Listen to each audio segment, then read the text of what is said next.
Good afternoon, everybody, and welcome back to this meeting of the Eastern Area Planning Committee, Wednesday the 3rd of June. In the first half of the agenda this morning, we covered the first application, which was Spyway Orchard, Langton Matravers. We didn't deal with any of the other matters scheduled for this morning, and we will now restart the agenda from item 6. But before I go into that, I need to do a roll call of elected members so that we know who's here. And what I will also do for the benefit of the public listening in is I will go through the list of supporting officers again. So, members, can you indicate that you are here, please? Shane Bartlett, Vice Chair.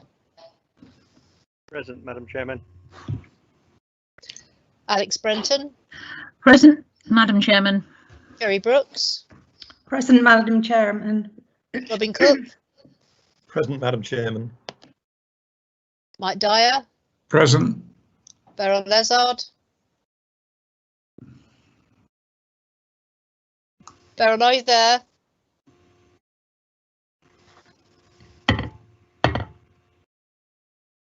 Okay, moving on. Barry Gorringe has sent his apologies for this afternoon. David Morgan. Present, Madam Chairman. Thank you. David Took. Present, Madam Chairman. Thank you. And John Worth has also sent his apologies for this afternoon. And we also have apologies from Bill Trite.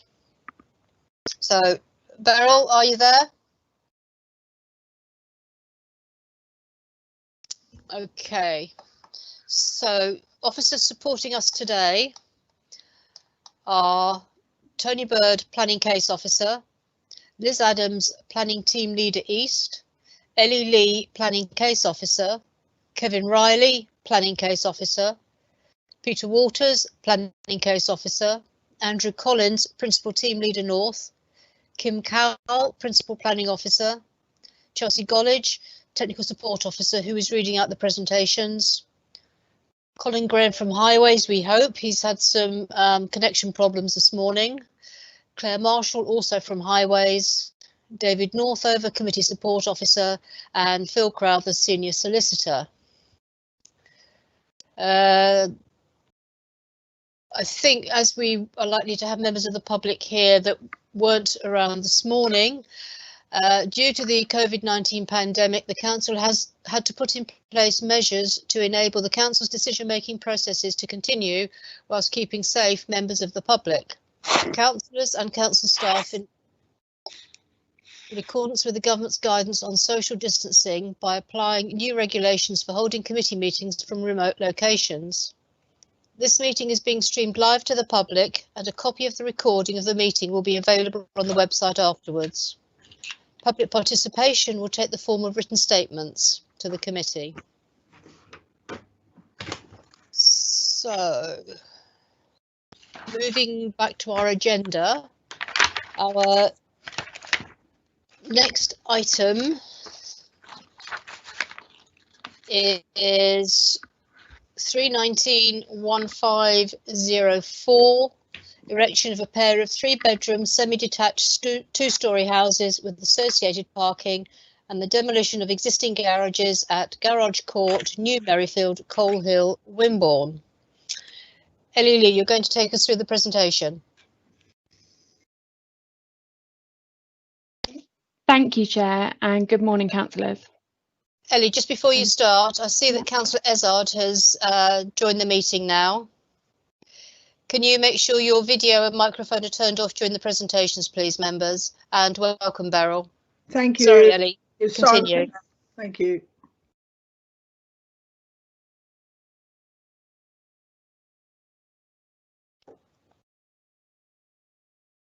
Okay, am I okay to start now? Yes, please. Apologies. Okay. So, good morning, councillors.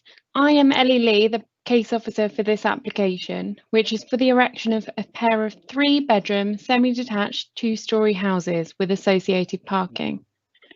The parish council and local residents have raised objections to this proposal, but the officer recommendation is that on balance it should be approved. The application site is located to the northwest of Coal Hill, to the east of Merrifield, which is here, and it is located within the urban area of Coal Hill and Wimborne. The garage court to New Merrifield can be accessed by vehicle and foot from the northern stretch of New Merrifield, and also by foot from the eastern stretch of New Merrifield, from the footpath. This shows the site within the context of the local plan, and as can be seen on this side, the site is not within the green belt. Part of the green belt is also within the conservation area. Sorry, there was text on this slide, but it appears to have gone. So the green belt is shown in the green area. The purple hatched area is the conservation area, and the light orange area is the urban area. They're outlined in red, as I previously said. The application site lies within the existing urban area. The western boundary of the site lies near the conservation area, shown in purple, and it's demarcated by a fence. But as you can see from the aerial, there are existing vegetation and trees which will soften the visual impact of new development. The council's conservation officer is satisfied that the proposal will not harm heritage assets and will have no greater effect upon the setting of the conservation area than the garages do at present. As an update, the council has had due regard to section 72 of the Listed Buildings Act. Here you can see existing garaging outlined in blue on the aerial and also on the photos to the right. In order to implement the proposal, the developer will need to resolve the issue with tenancy of the garages. This is a land law matter, not a material planning consideration.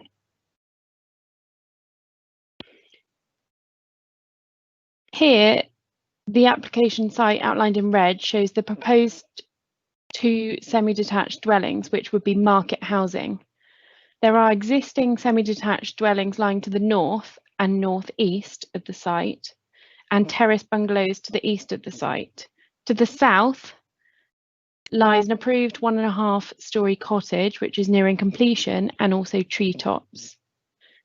Members, as an update and to provide clarity, where I referred to separation distances with treetops at paragraph 8.09, this refers to the new dwelling, which I now understand has been given the name Snowdrops. The existing site comprises of an access road from the northern stretch of New Merrifield and a parking court. This was constructed at the same time as the adjoining dwellings. The garages, as shown on the last slide, are to be demolished using permitted development rights, but are not included within this application site, and as such are not part of this application. The photos on this slide are provided to give you a sense of the site location. Photo 1, which is the first photo in the top left, shows the parking court and the garages from the east. Photo 2 to the right on the top shows a view from the southeastern stretch of New Merrifield, where the bungalows are. So it would be in the far distance. You can't really see it.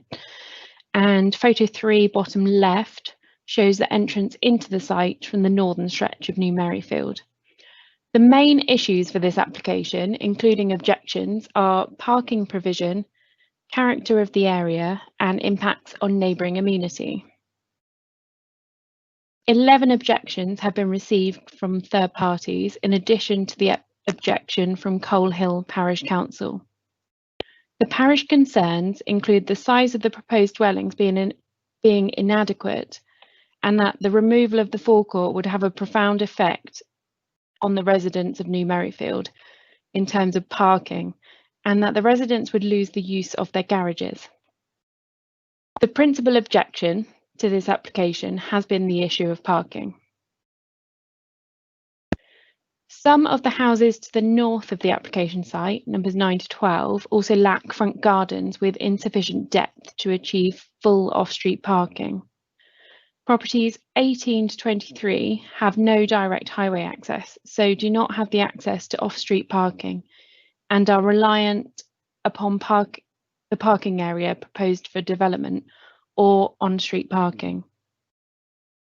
Whilst suboptimal, it is clear that the existing parking provision for vehicles in the garages and the parking court already places parking spaces some distance from existing properties in a similar manner to on-street parking. So, the main difference resulting from the proposal from the existing would be the loss of assured parking provision from the use of the garages. With regards to the displacement of parking, the proposal results in a loss of the use of 8 garages and the forecourt that serves them. So following officer and third-party concerns with the loss of parking, the agent provided a transport note, which included a parking survey. This survey was undertaken on 2 consecutive nights when parking would be anticipated to be illustrative of maximum levels. The survey identified that a maximum of 22 parking spaces will be displaced by the proposal. This includes parking along the access route. Although on the night surveyed, there are only 6 vehicles parked in the courtyard. A photograph provided by objectors showed 9 cars, so it can be assumed that there may also be some vehicles parked within the garages, as suggested by the letters of representation received. Here you can see extracts from the parking survey. Please ignore the colours, as the colours show the areas considered. They don't have any particular meaning. They're just areas of the roads that are surveyed.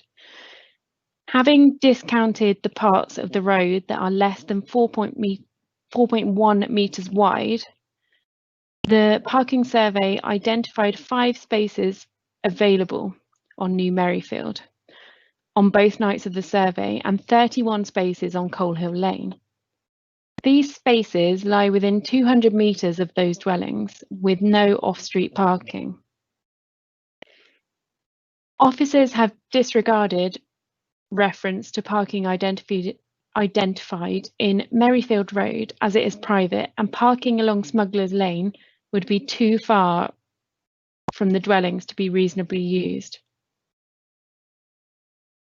The transport note finds that the site is in an accessible location with good pedestrian and cycle links and some public transport links to Wimborne, Winton, Burndown, Bournemouth and Sturminster Marshall. There is on-street parking capacity in the vicinity to accommodate displaced vehicles. Dorset Council Highways Department are satisfied that the transport note findings are acceptable. Officers are mindful that the development will result in the loss of assured parking spaces for residents, but from a highway safety perspective, the proposal is not harmful. Moving on to character of the area, there are existing 2-storey properties, including the houses to the north and the northeast, and the proposed semi-detached houses would match their materials of the surrounding dwellings. Separation distances are sufficient to avoid any overbearing impact.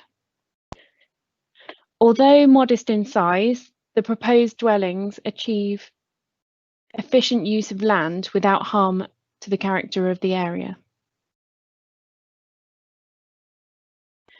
So towards the top half of this slide, there are the proposed elevations of the semi-detached dwellings.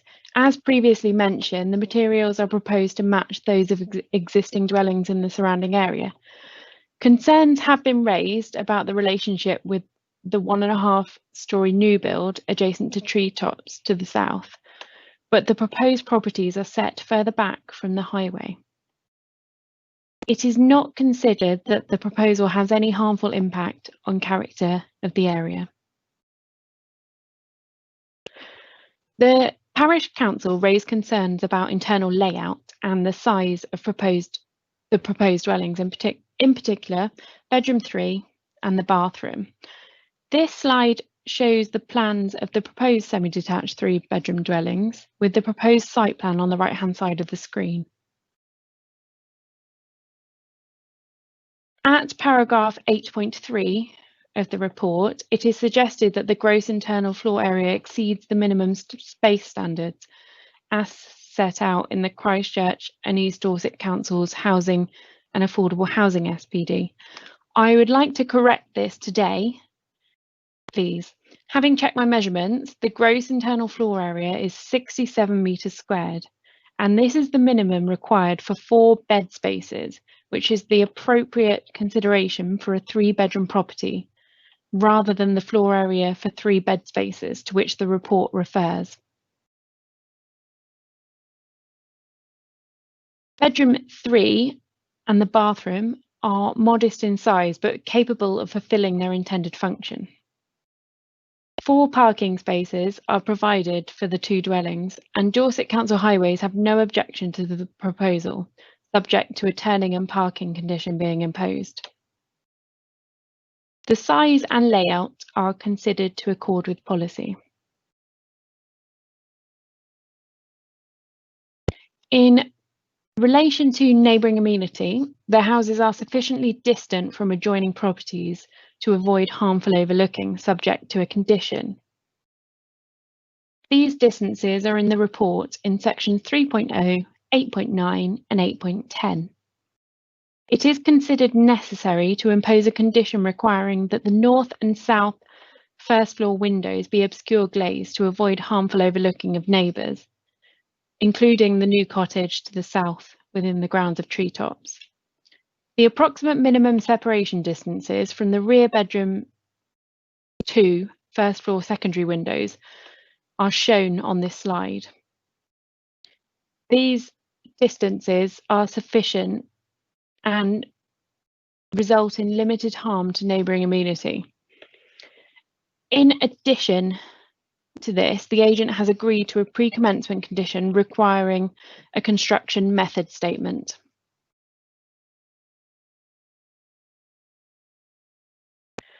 Other issues not yet covered in my presentation include ecology. See that I've recommended 3 conditions to ensure that bats and birds are not negatively impacted.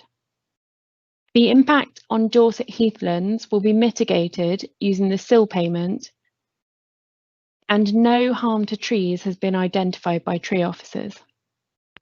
While it's acknowledged that the development will result in the loss of the garaging and parking being displaced onto local roads, and that parking and adjacent roads may not be well received, the application is supported by evidence of sufficient local parking opportunities to accommodate the displaced vehicles on local roads. Therefore, whilst the displacement of parking is not ideal in planning terms, officers do not consider that we could substantiate a reason for refusal. So, on balance, taking account of the presumption in favour of sustainable development, the officer recommendation is for approval with conditions. Thank you. Thank you very much, Shelley. I forgot to mention that Elizabeth Adams is also supporting Ellie on this application. Liz, is there anything you want to say at this point? No, thank you, Chair. No, thank you, Chair. Lovely. Okay, in that case, we will now move on to the public representations. And Chelsea Gollidge, you're going to take us through these this time? Yes, thank you, Chair. So I'll start with the neighbour, who is Joe Wilding. The report contains a serious omission as it makes no reference to the new build cottage Snowdrops, which directly borders the site to the south. This home would be most severely impacted by the application, with significant overlooking and loss of privacy. The development is shown just 35 centimetres from the boundary and directly overlooking the principal living area. Building foundations will substantially damage the large hedge that provides screening between the 2 sites and render Snowdrops even more exposed. No screening hedge could grow high enough to prevent direct overlooking. The plan officer has failed to show the minimum separation distances to Snowdrops, which will be considerably less than to any of the other properties. The report barely mentions the properties to the south of the site, which are all of a considerably different nature to those on New Merryfield. David Gallagher, former EDDC Senior Plan Officer, describes the buildings along New Merryfield as not characteristic of the immediate area and are an anomaly. We removed the PD from the large chalet dwellings nearer the junction with Coal Hill Road to preserve the openness of this part of the settlement. The properties to the south are chalets or bungalows. As the site sits between two different development styles, surely the needs and impact of all the adjoining properties should be taken into account. All this to squeeze in 2 properties with a tiny 3rd bedroom. What is more important, developer profit or long-term quality of housing stock and local area amenity? I urge the committee to visit the site in order to properly ascertain for themselves the nature of the area and the potential impact a development of this size would have. If permitted, this 2-storey development would boast the highest roofline in the area. The parish council and all consulted neighbours have unanimously objected on grounds of loss of amenity and scale of development. Who would have thought replacing a few ugly, outdated garages could have provoked such a negative response? Had the developer taken a more considered approach to engage and consult with neighbours and utilised the principles of good design, they could have achieved a design that enhanced the use of space, served the needs of all parties and provided a positive legacy for future generations. If this report proceeds despite its factual errors, I ask the committee to reject the application under Section 12 of MPPF 2019 on the grounds of poor design, overdevelopment and no improvement in character and quality of the area and will be detrimental to the way it functions. I ask you to use the trust in you by your constituents to preserve and enhance our unique environment and reject this application. The next statement is from Samuel Croft, the agent. Please take this, our written statement in support of the above application, to be presented to committee members. The site is located on the edge of, but within the Wimborne and Coal Hill urban area. The principle of development is acceptable subject to compliance with local and national planning policies. The proposal will make a modest contribution to housing supply and the sizes of the properties accord with local need for 2- and 3-bedroom houses identified by the Council's strategic housing market assessment. Furthermore, the proposed do not conflict with the minimum standards required. The proposed 2-number semi-detached 2-storey dwellings are in keeping with the character of the surrounding area and will have a limited impact upon the street scene. Overall, the proposal is considered to be acceptable in its design and general visual impact and would be harmful to the residential amenities of nearby dwellings by the reason of loss of privacy, overshadowing, dominance or noise. An acceptable level of residential amenity is capable of being provided for occupiers of the proposed dwellings. The traffic movements generated by the development can be accommodated without detriment to highway safety, and adequate parking will be provided to serve the dwellings. A transport note was submitted in support of the application, following officers and third-party concerns regarding loss of parking. The assessment concludes that the parking court is currently underutilised and there is ample capacity for the nearby highways to accommodate parking for the displaced vehicles. Dorset Council Highways are satisfied that the findings of the transport note are acceptable, and in light of the evidence provided, there is no contrary evidence to support refusals on the ground of demonstrable harm arising as a result of the parking displacement. Adequate mitigation can be secured through planning conditions to offset any harm to the ecological and biodiversity value of the site. Other environmental impacts are being assessed, and there are not any which are potentially significant and which cannot be controlled by conditions. Other issues raised by consultees have been assessed by the officer in their report, and there are not any which would warrant refusal of the application. It is concluded that the proposed is acceptable and that conditions can reasonably be imposed to mitigate any impact upon neighbour community, highway impact and ecology, and that we have to these pre-commencement conditions. For these reasons, we hope that members will support the officer's recommendation and approve the application. Next, we have David Packer on behalf of Coal Hill Parish Council. Coal Hill Parish Council considered this application on 2nd of September 2019 and strongly and unanimously objected to the proposal by Astor Housing Association. The Council is acutely aware of the need for affordable houses in Dorset and for Astor to maximise use of its resources, but this proposal substantially diminishes the amenities and standard of living of more than 34 adults taken from the electoral roll and children. New Merryfield comprises two parts. The officer's report describes the 12 terrace bungalows, typical old folks accommodation, on a tarmacked cul-de-sac which does not have direct vehicular access to the garages. In parallel, there are 10 semi-detached social houses on the narrow unsurfaced track of New Merryfield. None of these have garages and all can directly access the garage court, which many residents use to park in because of the difficulty of parking elsewhere. It also serves as a play area for the children. This application implies the demolition of 8 garages in good repair, but does not seek authority to do so. It is claimed that they are not suitable for modern cars, which must be questionable. Nissan Micro. That apart, they have their uses, and many are rented and used for storage, i.e. as outhouses to the small dwellings. Dealing with the proposal for 2 new 3-bedroom houses in the court, their proximity to existing houses will lead to overlooking and a sense of overbearing. They, no doubt, satisfy regulations for size, but bedroom 3 is an awkward shape, so too is the bathroom. They are far from ideal accommodation, and it is difficult to imagine families leaving a contented and fulfilling life in this situation. Neither has New Merryfield been a good choice for social housing and supported living. It is on the northern edge of the village with the nearest shops, Coal Hill Post Office and Firs Hill Post Office, some distance away along a busy main road. It is not on a bus route, meaning that a car is a necessity, especially for the elderly residents, and yet it is proposed to reduce the amount of available car parking. In summary, the substantial harm that will be done to the residents in 22 existing homes far outweighs the doubtful benefit that may have come from building 2 3-bedroom houses on the New Merryfield Garage Court. The East Planning Committee is asked respectfully to note the strong objection of Coal Hill Parish Council and to refuse this plan application. That's all the comments. Thank you, Chairman. Thank you very much, Chelsea. Ellie and Liz, are there any salient comments that need further explanation from those representations?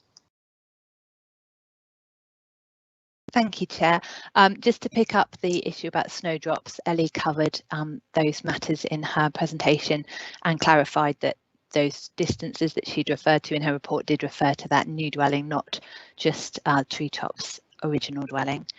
I think the other things have been pretty much covered in the report. Thank you. Thank you very much.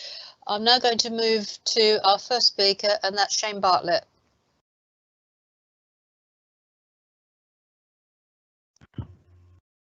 Thank you, Madam Chairman. Thank you for the officers for the report. I have to say, though, I am somewhat disappointed with this application for various reasons. A pair of 3-bedroom semi-detached properties, should it be granted?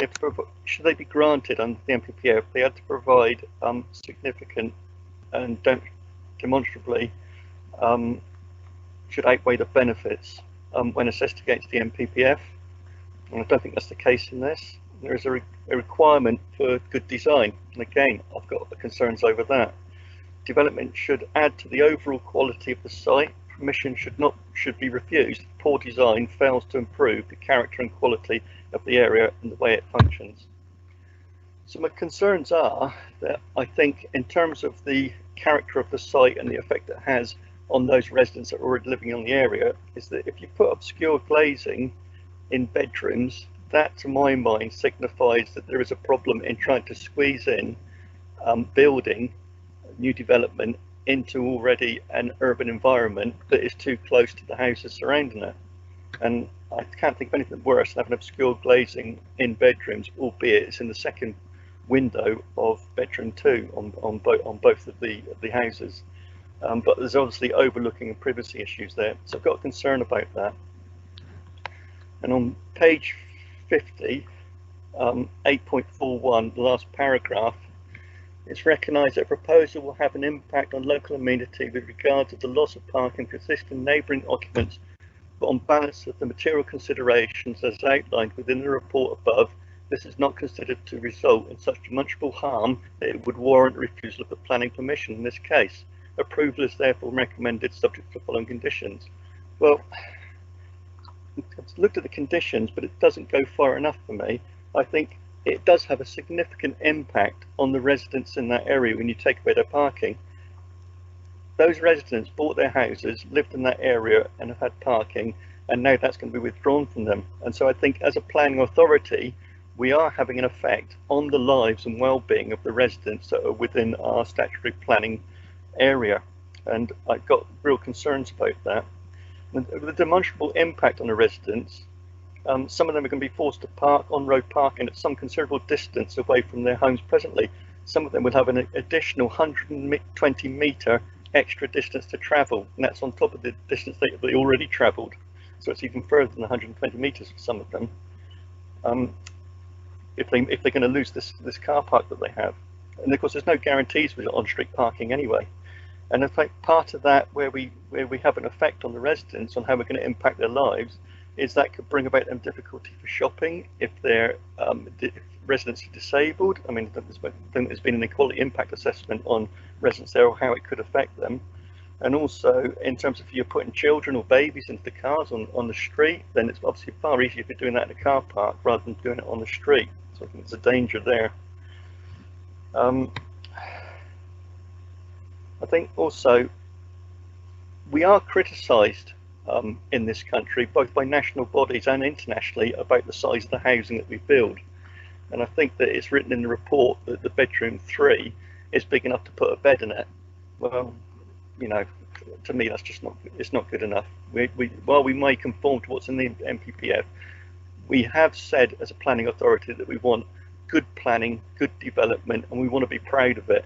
And I certainly wouldn't be proud if we're just following it and doing the minimum. I think there's room for improvement. So the other problem I've got with this is that if you're building small housing, we know that has an impact on the residents' health and well-being. Also within the NPPF document, supporting planning and development, that also needs to support public transport. There's always this issue about getting people out of their cars and getting them onto public transport. Well, public transport in this area is a major problem. I could be more sympathetic if, not only as a council, as a statutory planning authority, but also as an authority that provided our own public transport, I could be a little bit more sympathetic. But unfortunately, we don't. We rely on third parties to provide that public transport. And in this particular area, I know for a fact that public transport is an issue. The bus companies don't find it profitable. They don't want to run buses there. And therefore you're left with a situation where local parish authorities like Wimbledon Town Council, Coalhill Parish Council, and I believe Sturminster Marshall Parish Council have all clubbed together to pay for additional bus services within the area, but I don't think necessarily in this particular area. So on the whole, Madam Chairman, I'm not happy with the application. I'm not going to make a recommendation at this time. I'm minded not to support at this present time, but I'll wait to see what the rest of the committee have to say. Thank you, Madam Chairman. Thank you very much, Shane. I don't have any other speakers at the moment. Chat. Where's we got to there? Alex, do you wish to speak? Yes, please. Can I also? One of the issues I was going to ask was, what is the public bus service like in this area? Because I don't know how often it runs.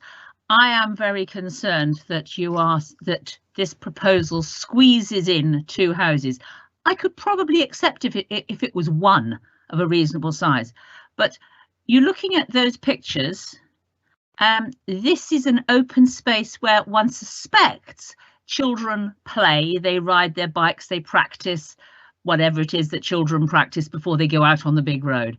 Why cutting down open spaces where people can informally play, we are restricting their lives. What we're expecting them to do, 10-year-old boys or 8-year-old girls or whatever it is, to go cycling on the big lanes immediately. I think this sort of area is an informal use. Sometimes it'll be parking, sometimes it'll be play. And I think this is a loss of open space. It may not be the prettiest spot, but to squeeze a couple of houses in there seems to me wrong. Thank you. I have 2 more speakers, and then I think I will go back to the officers for feedback on the comments that have been made. Next speaker is David Took. Thank you, Chair. I've looked at this, and I'm looking at the NPPF document at the moment as we speak. Sorry for my head turning, it's on my other screen. but it talks about achieving well-designed spaces, places in section 12. And it starts off by saying that the creation of high-quality buildings and places is fundamental to what the planning and development process should achieve. Good design is a key aspect of sustainable development, creates better places in which to live and work, and helps make development acceptable to communities.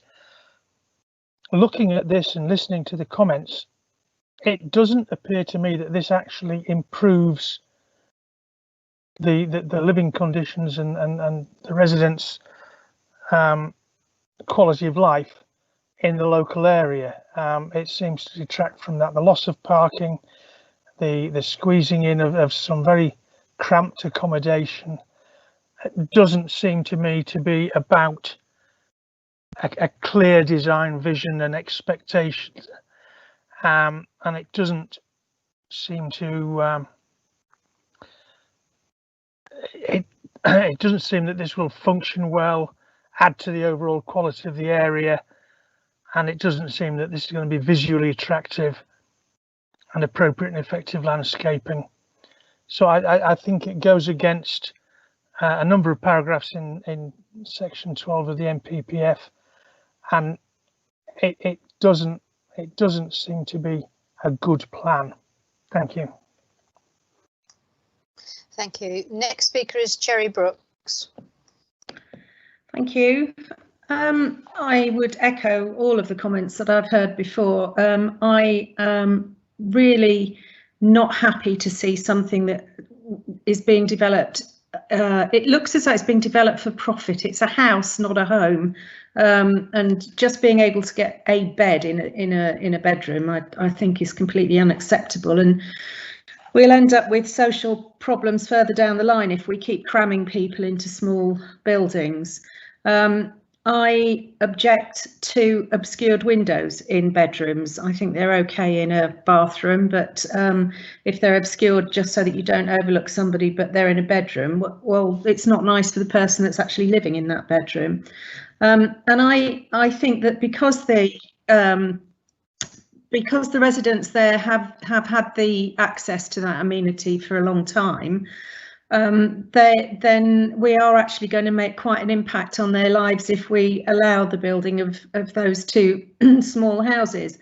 And 200 yards, which is what the officer said, I think, for parking, is actually a long way when you've got children, when you've got shopping, if you've got disabilities, if you're elderly.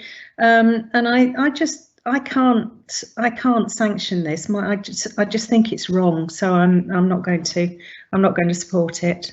Thank you. Thank you very much. I do have more speakers lined up. However, I did say I'd go back to officers for some feedback at this stage. Thank you, Chair.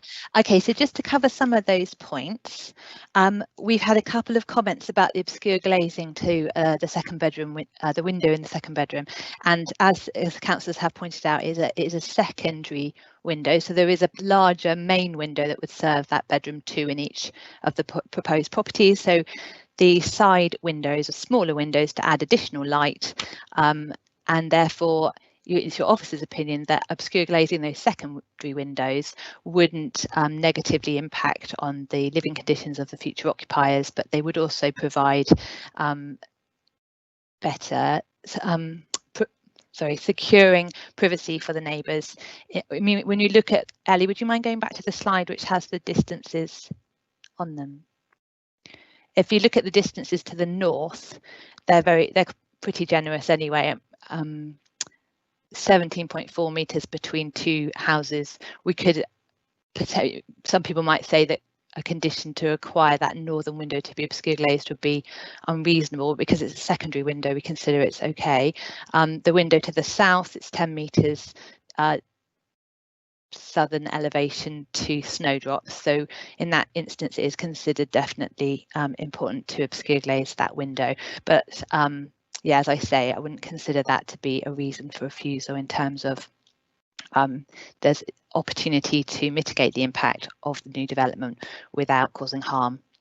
In terms of the size of the properties, we're a bit limited by our policy. So our policy, we have a housing and affordable housing supplementary planning document in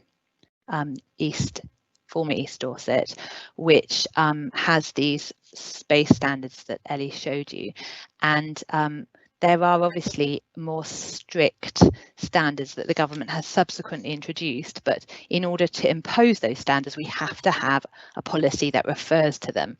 So we don't have a policy, and such a policy would have to be evidenced on local need and viability and such like. And because we don't have a policy like that, officers aren't able to encourage you to refuse it on the grounds of the size, although if you considered that it was overdevelopment which resulted in cramped development, then you could potentially refuse on those grounds. But your officer's opinion is that this does actually fit within the site, as just in terms of whether it is cramped development. In terms of the distances to bus stops and such like, is about 500 metres to the nearest bus stop. There's two routes. I know that Route 13 runs twice an hour. I haven't been able to check how often Route 88 runs, and that's to the places that Ellie previously mentioned in her presentation. In terms of achieving well-designed places, you notice that it was an on-balance recommendation of approval. There, we have recognised the difficulties that may arise for some neighbours, and you mentioned about the distances to parking spaces. From a highway point of view, I think we wouldn't be able to recommend that you try to refuse it on highway grounds. But the amenity or loss of amenity of neighbours is a subjective issue that you may give greater weight to than your officers have done, in which case, yes, you'd be looking at paragraphs 124 and 127 of the NPPF, and probably, sorry, just 1 minute.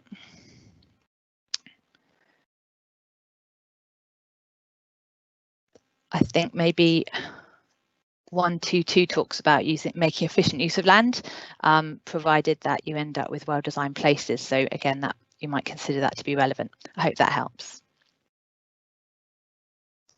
Thank you. Excuse me. I'm now going to move on to our next speakers. I have Robin Cook and then Beryl Azard. Robin. Thank you very much, Chairman. My mind hasn't been changed since first reading the report. I did come, as I always do, with a completely open mind, but I read the report, and what I've heard today, although there's convincing points made by the officers, and particularly by Elizabeth just then, thank you very much. I'm going to dive in head first and recommend refusal. And the reason I'm going to ask you to put in for recommending refusal on this is I do agree with a lot of what's been said in terms of the objections, but it is the words we've used in 8.14 in the conclusion, where it's on balance, those famous two words, and it's the adverse impact on the local amenity is what I would like to put forward as my reasons for refusal.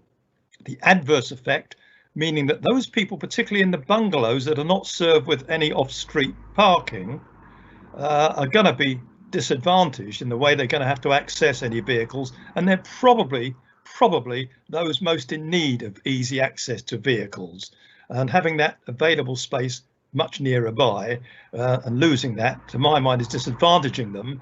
Whereas it looks to me the two properties that are going to be, the two houses are going to be occupied by families, I would suggest, who are probably more able to walk distances to their cars, and yet they're going to have the privilege, I note from the design, of having their own parking spaces immediately in front.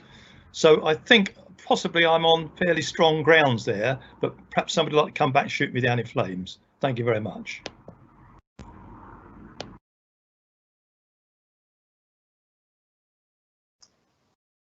Thank you very much. Who's that? Sorry, it's Liz Adams. Would you like me to comment, or? I'll get Beryl first, and then Okay. I'll get you to come back after that. Beryl, do you wish to second the proposal? Well, I'd like to make a comment, but yes, I I am very concerned about them being squeezed into this space and the lack of amenity for the people that are already there. I mean, why should it be to the disadvantage of already the residents there to have 2 more houses squeezed into their, well, the place that the children play in, and also for parking off road. So yes, amenity is compromised, and also I think the design is not as good as it could be, and certainly having 2 instead of 1 house maybe would have been better and perhaps more acceptable. But I think that yes, I will second the proposal that Robin Cook has made to refuse it.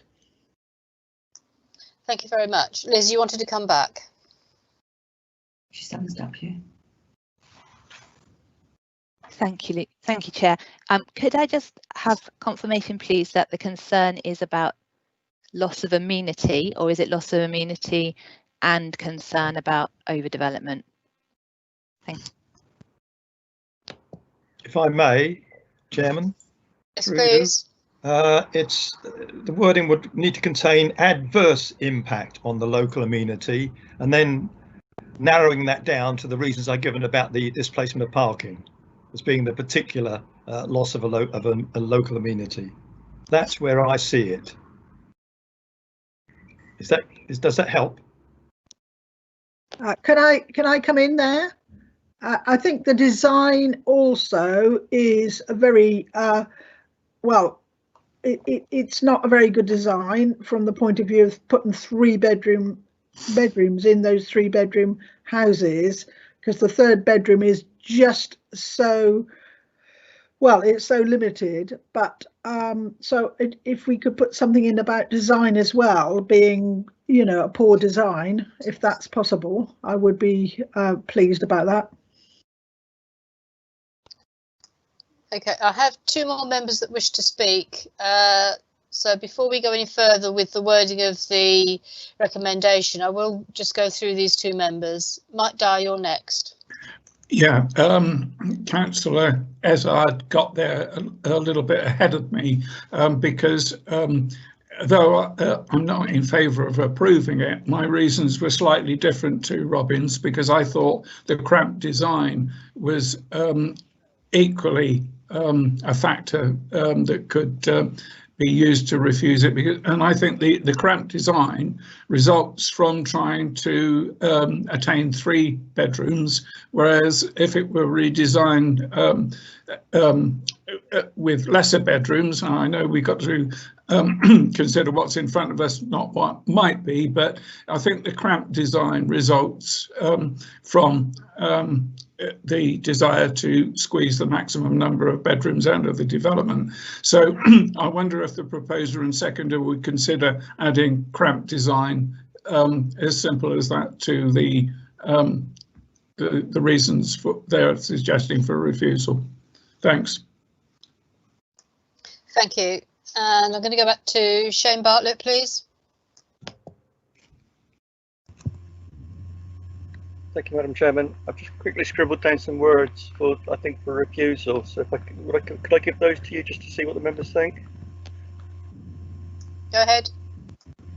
Okay, refusal on the grounds of overbearing development creating privacy issues, cramped poor design on the development site, and having a demonstrable and negative impact on those residents, causing hardship and possibly quality issues impacting on the lives of those residents and their ability to park their vehicles in an area that's poorly serviced by public transport.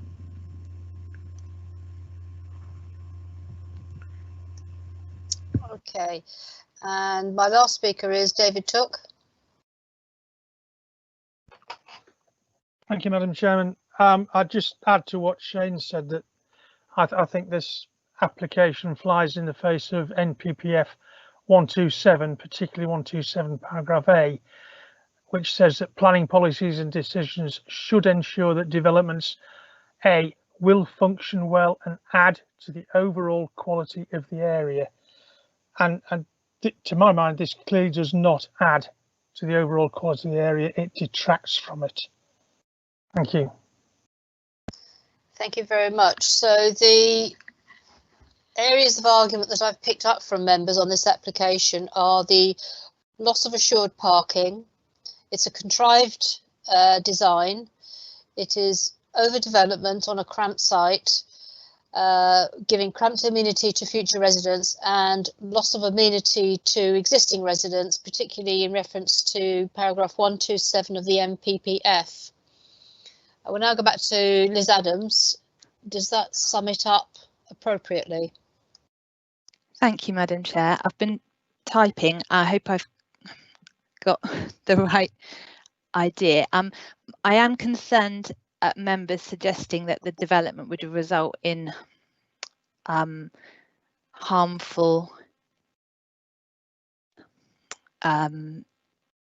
impact. Shall I tell you what I've got written down? It's slightly, I've tried to combine. So at the moment I've got the proposal represents overdevelopment, I would say, of the site and would result in adverse impact on local amenity, as it would displace off-street parking provision traditionally associated with adjacent dwellings, which lack opportunities for alternative parking provision. And then it's important that we point out then that on-street parking opportunities are sufficiently distant that the displacement of parking would result in an unacceptable loss of residential amenity and fail to add to the overall quality of the area, contrary to policy HE2, and then we've got 122, 124, 127 of the MPPF that require good standard of amenity for existing and future occupants. Have I missed? I might have missed something from that. I think there was something about cramped development. Yeah, I've written contrived. Cramped and contrived development. Yeah, thank Kim you. Carroll here. I've written down cramped and contrived development. So overdevelopment of the site, resulting in a cramped and contrived development of poor design on this restricted site, which would displace off-street parking. Those are the notes I made. I hope they help. Thank you. Thank you. I think that's fairly clear. I have no more speakers, so it has been proposed for refusal and seconded with the words clarified by the officers. Chairman, it's Phil Crowther here. Sorry, just before you go any further, and you might have been just about to do this, so apologies for jumping in if you were, but I think we need to go back to Councillors Cook and Ezard to see whether the reasons are acceptable to them before proceeding to a vote. You're quite right. I was getting ahead of myself on that one. So, Councillor Cook and Councillor Ezard, are you happy with the form of words? Perfectly happy. I think the officers summed it up very, very well. Thank you. Yes, I'm very happy with that. Yes, thank you. OK, in that case, it has been proposed and seconded for refusal. I will put it to the vote with the usual roll call. So, Shane Bartlett. Refuse, Madam Chairman. Alex Brenton. Refuse, Madam Chairman. Sherry Brooks.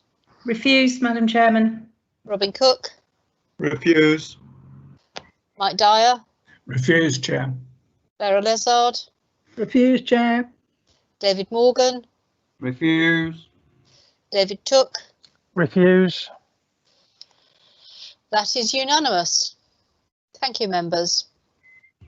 So this application has been refused. We will now move on.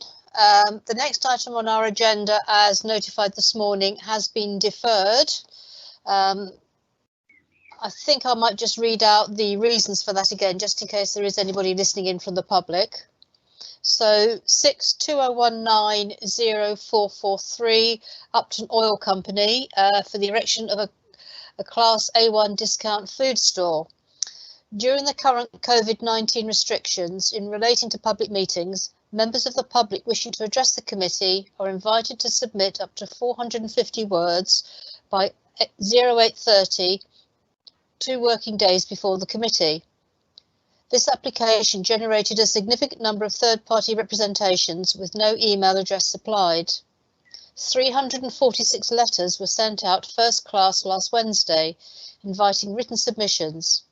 It has, however, been drawn to officers' attention that a reduced postal service is operating in the Upton area, with no Saturday deliveries. The council's letters were therefore not delivered until after the cut-off period. Members of the public were consequently unable to register their written comments on this application within the prescribed timeframe. For these very particular reasons, it is your officer view that application 62019-043 should be deferred from this committee in order to allow written representations to be read at the next committee. And representations have been received in time for all the other agenda items that we'll have on the agenda today. So our next application is agenda item 8, 320-0269, erection of 5 cabins with associated open enclosures, each to be occupied by private collection of pet animals at Slough House, Slough Lane, Horton. And Elizabeth Adams is going to take us through this presentation. Thank you, Chair. Hopefully you can see my presentation. We can. Thank you. So this application comes before members because of the site history and local concern. An application for 6 cabins and enclosures for the applicant's pets was previously refused and the appeal dismissed last year because it was considered that there were no very special circumstances which outweighed the harm to the greenbelt arising by reason of inappropriateness and harm to openness. Your officers do not believe that the issues raised at the appeal have been overcome, so the recommendation is again for refusal. I should say at the outset that the applicant has purposefully chosen not to specify what pet animals will be kept on the site, explaining that the keeping of animals can be an emotive topic and there are concerns about the animal's future safety. The intention, however, is to rehouse primates already owned by the applicant. And it's my understanding from the previous appeal documentation that some of the animals owned by the applicant fall within the current list that require a dangerous wild animals licence.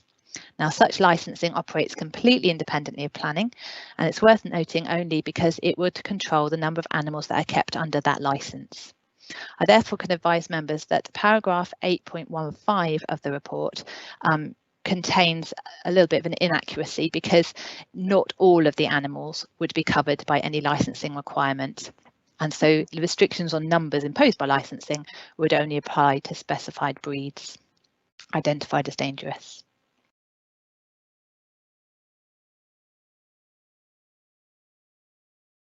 Slough House lies in the rural area of west of Three-Legged Cross.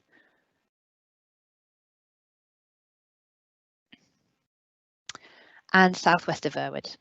It's within the Greenbelt and the area of Great Landscape Valley north of Horton Road. The dwelling and the land holding are served by Slough Lane, which is a private road, and there's a public right-of-way that runs along the north of the property. Here we see the relationship of the application site to the public right-of-way, which runs along here. It appears that the applicant has recently diverted the right-of-way around the outside of her field, shown in yellow. But the existing right-of-way must remain open to the public unless a public path order under the Highways Act is granted, and it's understood that no application has been received by the Definitive Rights-of-Way team. The application site constraints therefore remain as they were at the time of the previous appeal. When the previous application was considered, it was not judged that noise or disturbance from the animals was likely to result in harm to neighbouring amenity or users of the public right-of-way, despite its close proximity, subject to the species of animals being restricted to those currently owned by the applicant, and that's on the basis that no complaints have arisen in South Buckinghamshire where the animals have been housed.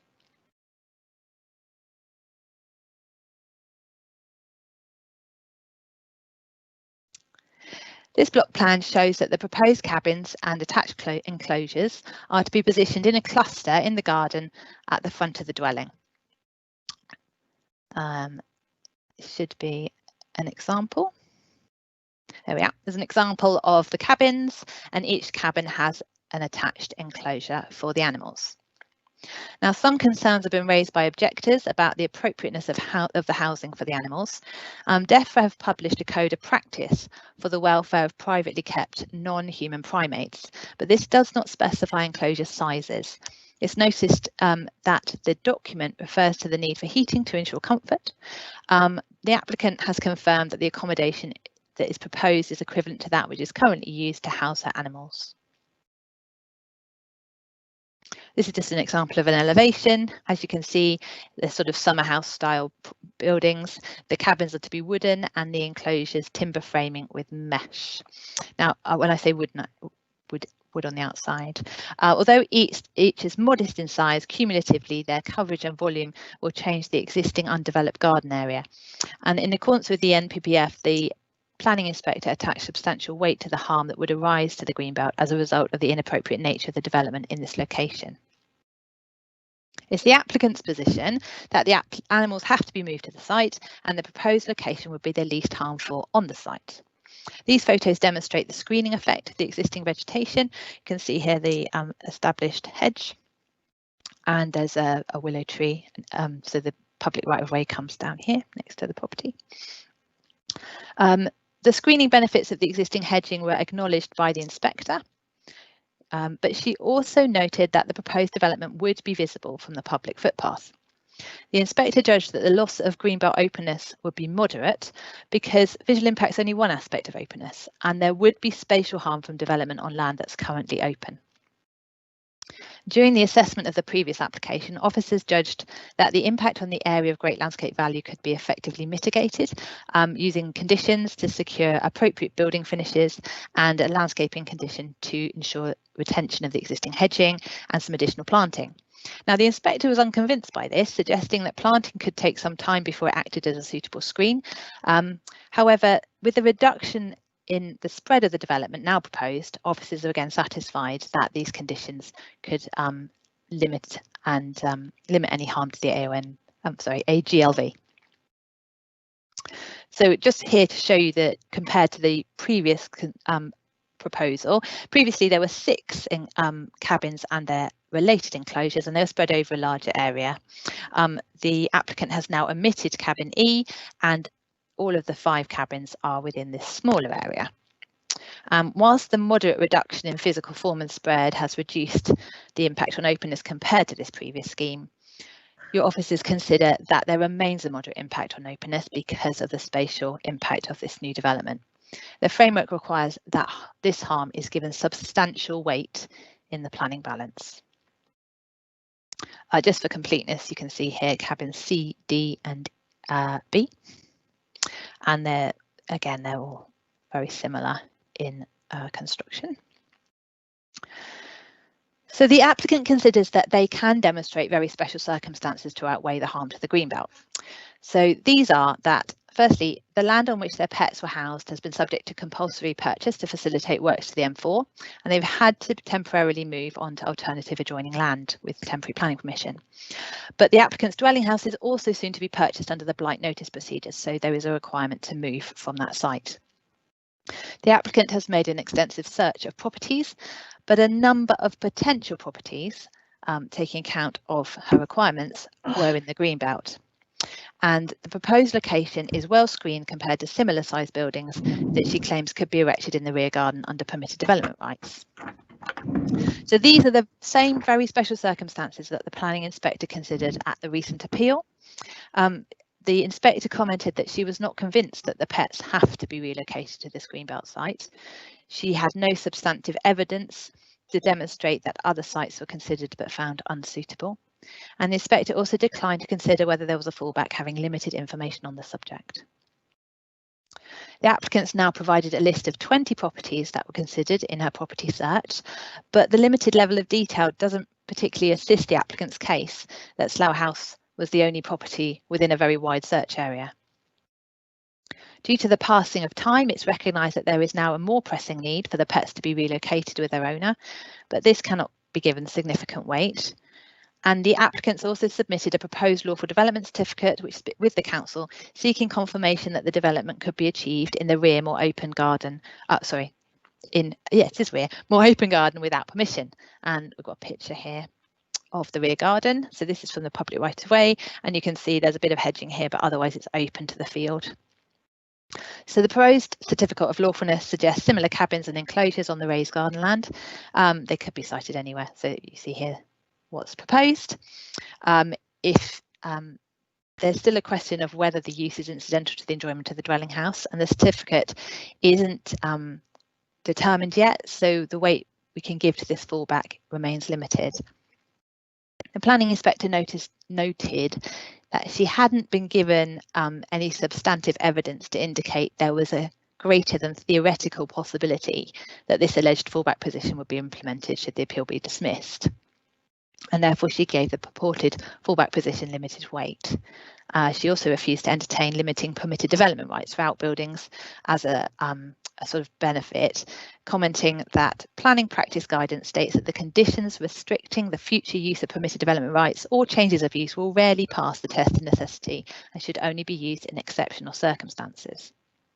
The applicant believes that these are exceptional circumstances and that a condition could be used to remove existing permitted development rights for outbuildings within the property curtilage and secure the demolition of any structures erected under permitted development rights between any grant of permission and commencement of development.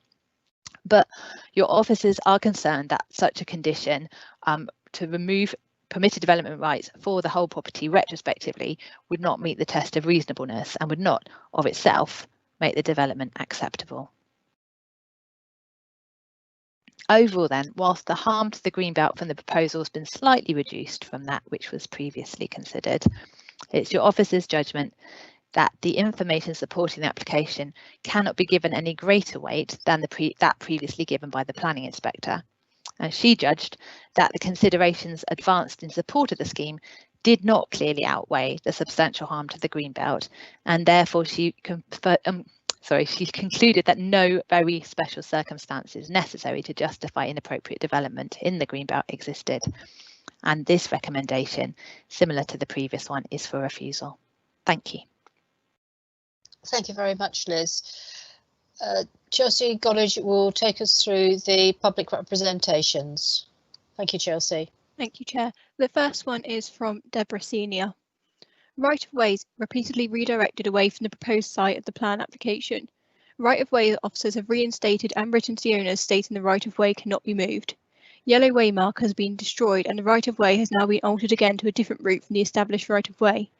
Rights-of-way have been blocked, tied with string and obstructed with plastic fencing. The location of the application is virtually in the centre of 5 properties, almost without obstruction to buffer any noise. The intention of the application was originally stated to house a private collection of monkeys, although this has now been left off the subsequent applications. I believe the intention to house a private collection of monkeys remains the same. Some of breeds of monkeys referred to in the original application are nocturnal, which is a concern for both their habit and noise levels. The next statement is from Martin Hannam. The application has been submitted as a full application rather than a householder application, and your council has registered it as such. It is therefore clear that both the applicant and your council do not consider that the proposal falls within the remit of a householder application. The current proposal is virtually the same as the proposal that was dismissed at appeal on 26th of April 2019 under your Ref 318-2339 full. In this case, the appellant put forward an argument that very special circumstances existed and suggested a condition removing permitted development rights in respect of Class E and limiting the use of structures to purposes incidental to the enjoyment of the dwelling house. But the inspector concluded that the appeal proposal would constitute inappropriate development and the framework establishes that substantial weight should be given to any harm to the greenbelt. In addition, there would be a moderate loss of openness in the greenbelt. When taken individually or cumulatively, the other considerations advanced in support of the scheme do not clearly outweigh the substantial harm to the greenbelt.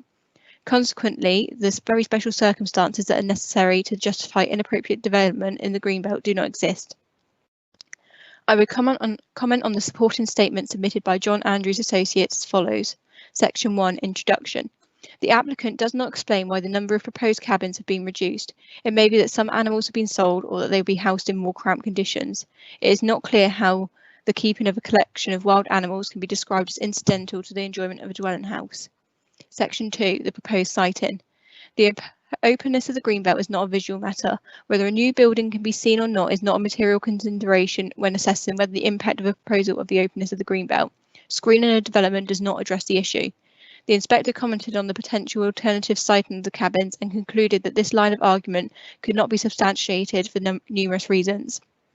Section 4, the very special circumstance. The applicant makes the incorrect assumption that the siting of the proposed structures can vary the degree to which they impact on the openness of the greenbelt. This is not the case otherwise. For example, it might be possible to locate an industrial unit in the middle of a forested area.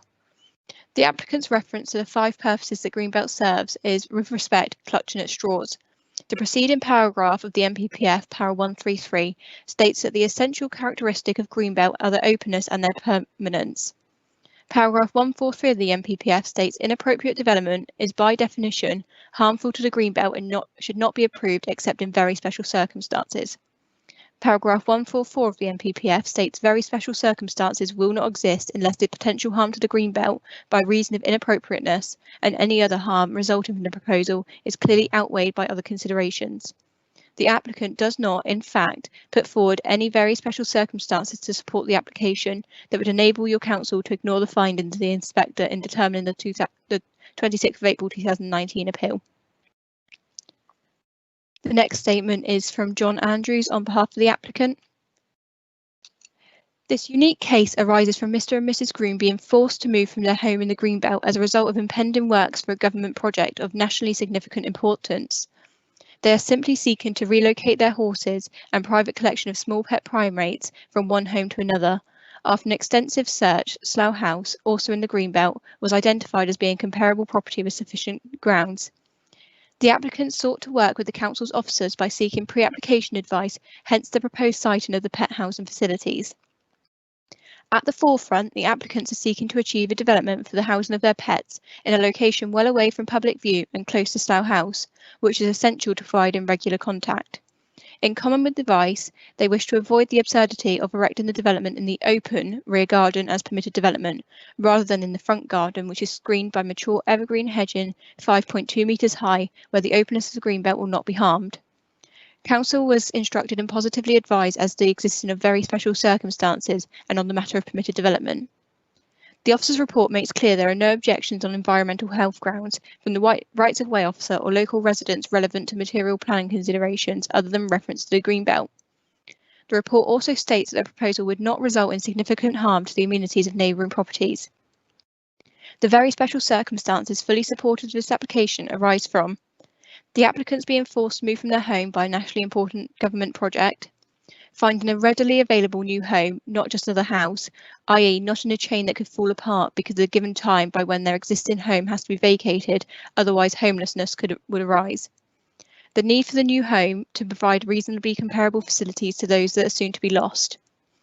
The urgency to relocate their pets from their temporary site to a permanent new home under the day-to-day control of the applicants.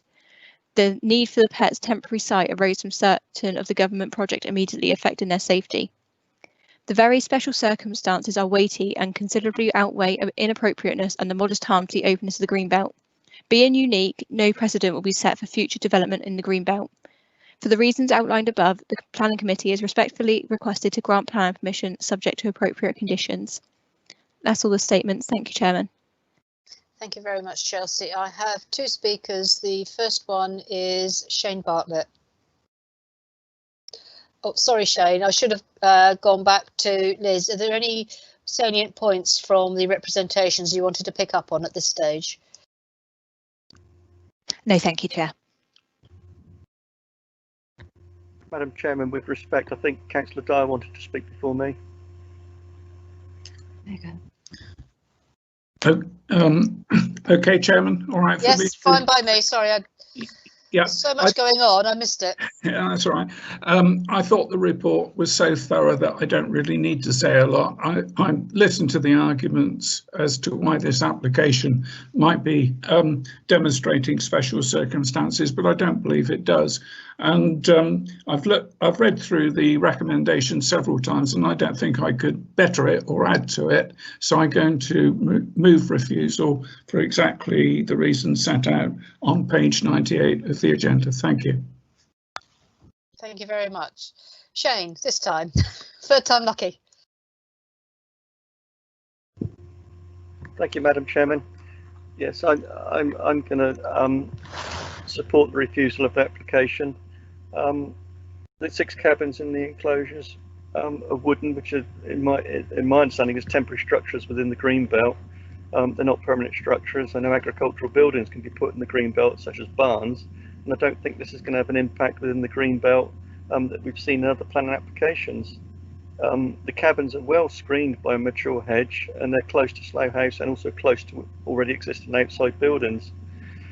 In terms of the right-of-way footpath, on page 94 at 8.16, where it says these issues were not considered by the inspectorate, but officers have previously considered that the hedge screening between the application site and the right-of-way is sufficiently robust to avoid any significant impact on the use or enjoyment of the right-of-way arising. And I cut my teeth on the regulatory committee at County Council, the former County Council, and having looked at this, and because we dealt with rights-of-way paths all the time there, and one of the big things you actually take into account is a member of the public using the right-of-way path, would there be demonstrable harm in their enjoyment and the views that they're seeing when using that path? And look through the report, I don't believe there is. So, you know, sorry, I think I said refuse at the beginning of this. Sorry, just getting to work. The recommendation to refuse. Sorry, what I meant to say was that I'm against the officer's recommendation to refuse, and I don't see that this has a detrimental impact within the local green belt. So my view on this, that I would be allowing the siting of the cabins and the enclosures. I don't see that this is actually having a detrimental impact on the green belt, considering the situation and where it's being proposed to put it in between the buildings and with the hedgerow around it already. Thank you, Madam Chairman. Thank you very much. David Took, you're next to speak, please. Thank you, Madam Chairman. This application falls just within my ward. It's in Woodlands Parish, although its address is Horton. And I've looked at this fairly carefully over a number of weeks.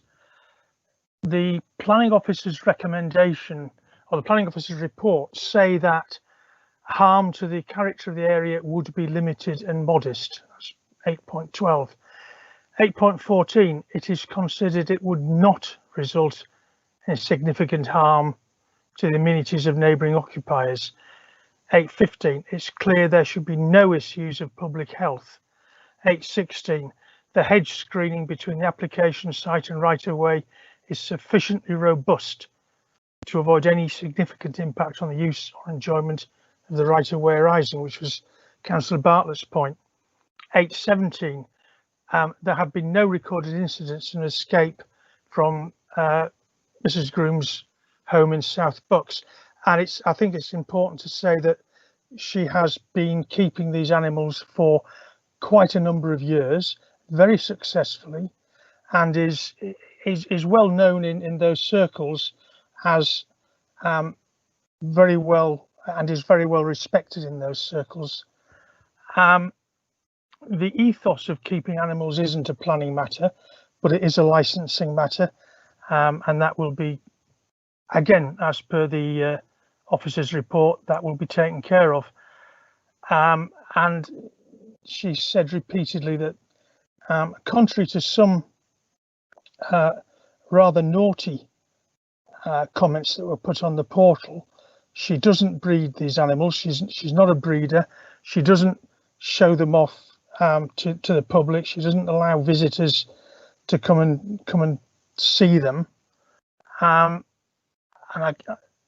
I agree with Shane that the damage to the openness of the greenbelt, especially in light of the screening that we're getting from the surrounding hedges to the east and north, and the screen that you get from the actual bulk of Slough House to the west,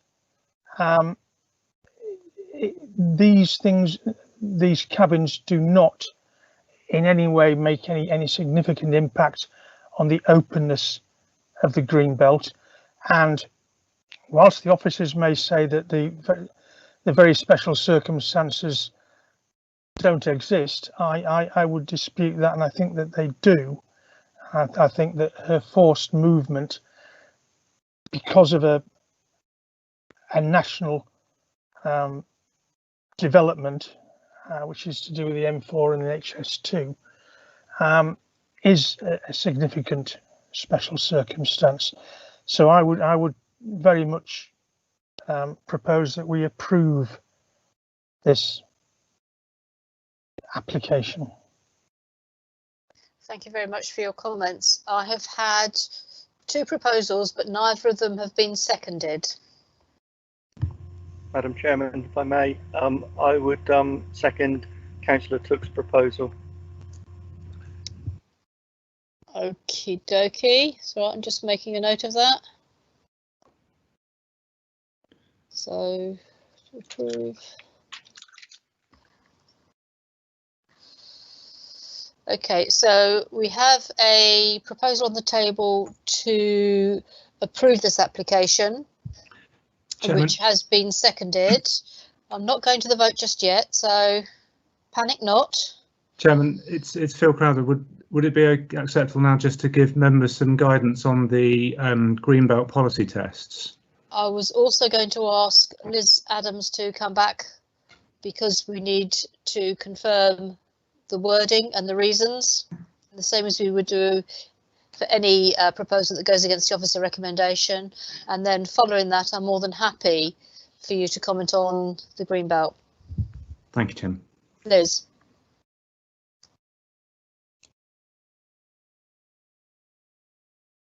Thank you, Chair.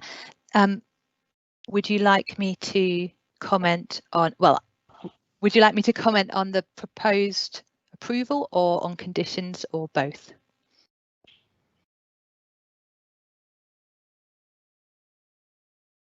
Sorry, I'm muted. It would be both. Okay, thank you. And in terms of the proposal to accept, I would need to understand how members consider that this application is so demonstrably different from the previous application that the harm to the Greenbelt has now been overcome. That would be my first point, please. Chairman, if it helps, it's probably helpful if I jump in now. The way that the NPPF policy on Greenbelt works, which is the policy that members need to consider, is that inappropriate development in the Greenbelt is by definition harmful. So to the Greenbelt. So if it's inappropriate, by definition it's harmful, and you can only approve it if you think that there are very special circumstances that exist. The categories of development which the NPPF says are not necessarily inappropriate, so which could be appropriate, are set out very clearly in the NPPF. An officer's view is that this development does not fit within any of those appropriate categories. So you're left in a position that the harm to the Greenbelt is established, and that you need to then go on and look at whether there are very special circumstances or not. Thank you. Thank you very much for that. So to the proposer and seconder, you have heard the legal opinion and the wording from the case officer. Do you still wish to go ahead with your proposal, or your recommendation, I should say? May I speak, Chairman? Yep. The exceptions in NPPF are for agriculture and forestry, or the provision of appropriate facilities in connection with the existing use of land. And it talks about outdoor sport, outdoor recreation. Keeping pets, I think, could comfortably fit within recreation, or possibly agriculture. I'm also 145C talks about the extension or alteration of a building, providing it does not result in disproportionate additions, which would imply that the landowner could actually apply to extend Slough House in order to accommodate these facilities. It seems to me that it depends how you interpret 145 as to whether these are appropriate or not, and it also depends whether we're saying that this very special circumstance the officers may say it doesn't really exist. Again, I would dispute that, and I think there is a very special circumstance, as was laid out in the applicant's agent's statement. Thank you. Seconder Shane, you wish to come back? If I could please, Madam Chairman, yeah, could we get the map of the site up again? It's a bit small on my screen here. Is there any way of getting that bigger?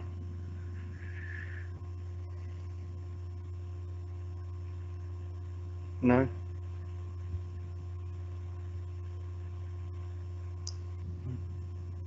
Okay, Yes. I'll carry on, but it is very small. So, you know, for me, this is a temporary structure within the green belt, and it's in an area that is enclosed by other building that already exist, some of that within the green belt, and a very robust and substantial hedge. And my understanding was that if you're going to put temporary structures like this within green belt, you know, it's already been done with dog kennels, chicken runs, stables. So I really am struggling to find a reason as to why this can't be accommodated. As has already been pointed out, this is in the report. The type of animal that's being kept is nothing to do with a planning consideration. The fact these are temporary wooden structures that are already within a built area, albeit in the green belt, with substantial hedging around it that is going to block line of sight to it, and these structures are quite modest in size. They're very small, and as I said, if you were building a stable block, I don't know, maybe the officers would have a comment as to whether there would be some comeback on that, but I just don't see that this is this can really be refused. I'm still not convinced by it. Kim Cowell here, Chairman, if you don't mind, if I can just again, I always seem to refer to appeal decisions, don't I? Whenever I speak, I'm always bringing up the past. The starting point here is the inspector's decision. Hearing what Councillor Took said about that it might not be inappropriate, we've already, in terms of the inspectorate view, we've already got that. An inspector has considered cabins, one addition to what we've got now, and deemed that those are inappropriate development in the green belt. And at that point, when the inspector dismissed the appeal, it was considered the special circumstances didn't exist. Some of the debate that we've heard to date talks about openness, and we've had this debate about visual impact. The inspector didn't accept the special circumstances argument put forward before, and I guess what your office is looking for here is that if members are minded to agree it, what special circumstances are there that would override the previous inspector's decision? What is new as part of this application that would allow us to come to a different view to the view that the inspector came to? Thank you. Councillor Took, I've got two other speakers, but do you want to reply to that last point that Kim has made? Yes, yes, please. Kim's very correct in bringing up the inspector's report. However, the inspector's report was based on a different plan. There are now fewer cabins. They're located differently. They are much better screened. And I don't think that the inspector's decision on a previous different application is necessarily a reliable guide to this one. Thank you. Thank you. I'm going to move on now. I have Mike Dyer, please. Thank you, Chair. I think this is a judgment call, because you have to ask yourself what has changed since the inspector made his decision. And in my view, not very much, or at least not sufficient to change the conclusion.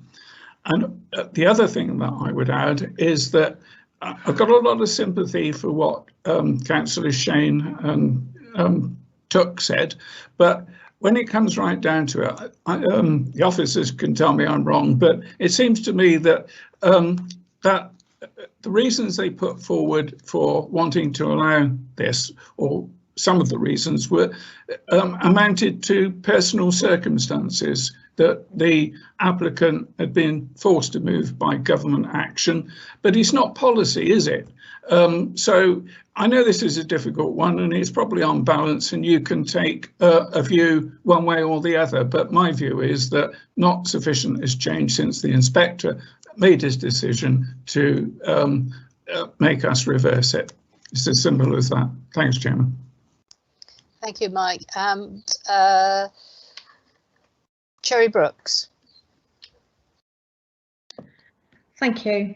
There's just two comments. I'm not convinced that we've got enough evidence in front of us to show that there are very special circumstances. So I would be erring on the side of caution there.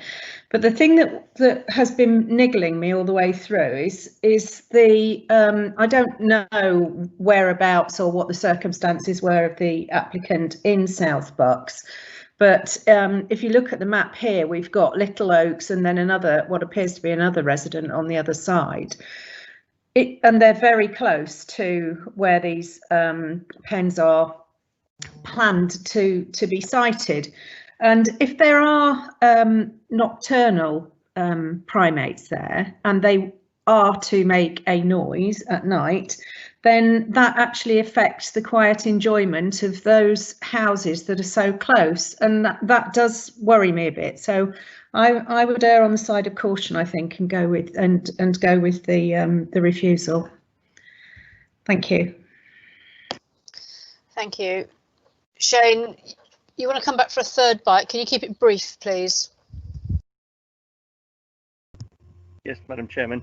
Well, obviously, I pointed to 814 previously, and in 808, as I said, I did sit on a regulatory committee that dealt with rights of way.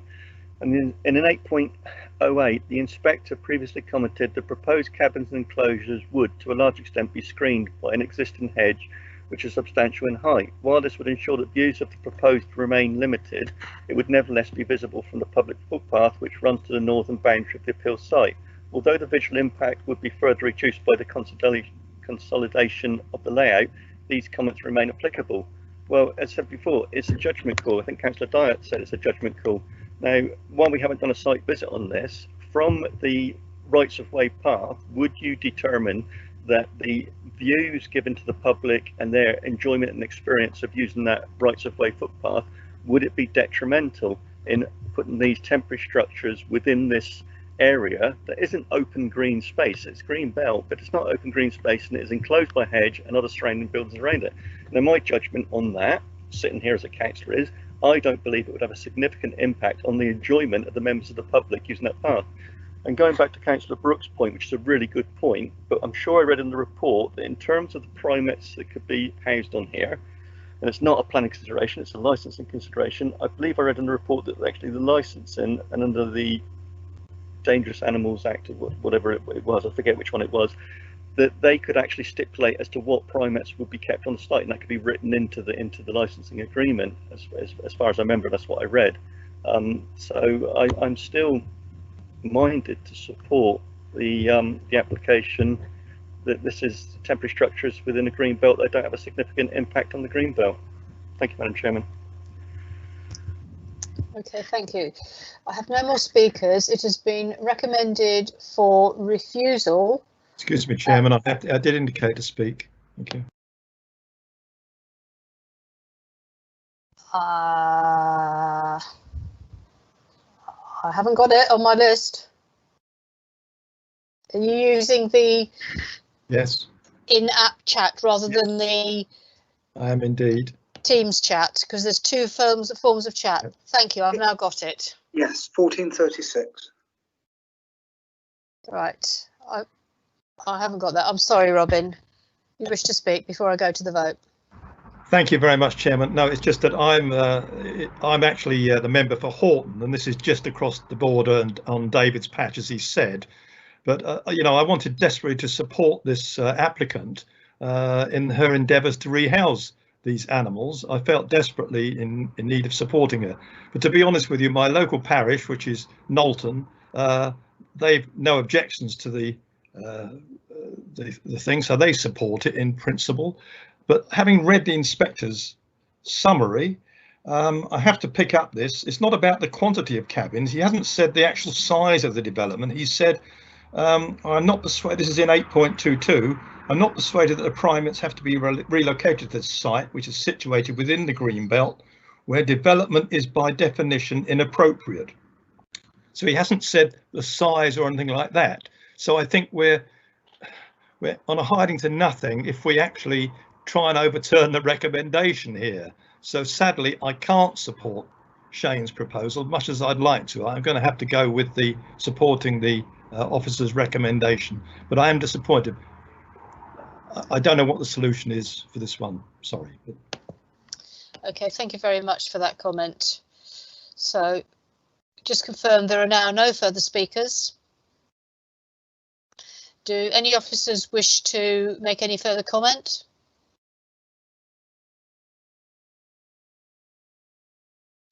Can we just be reminded of any conditions that would be applicable to the grant, please?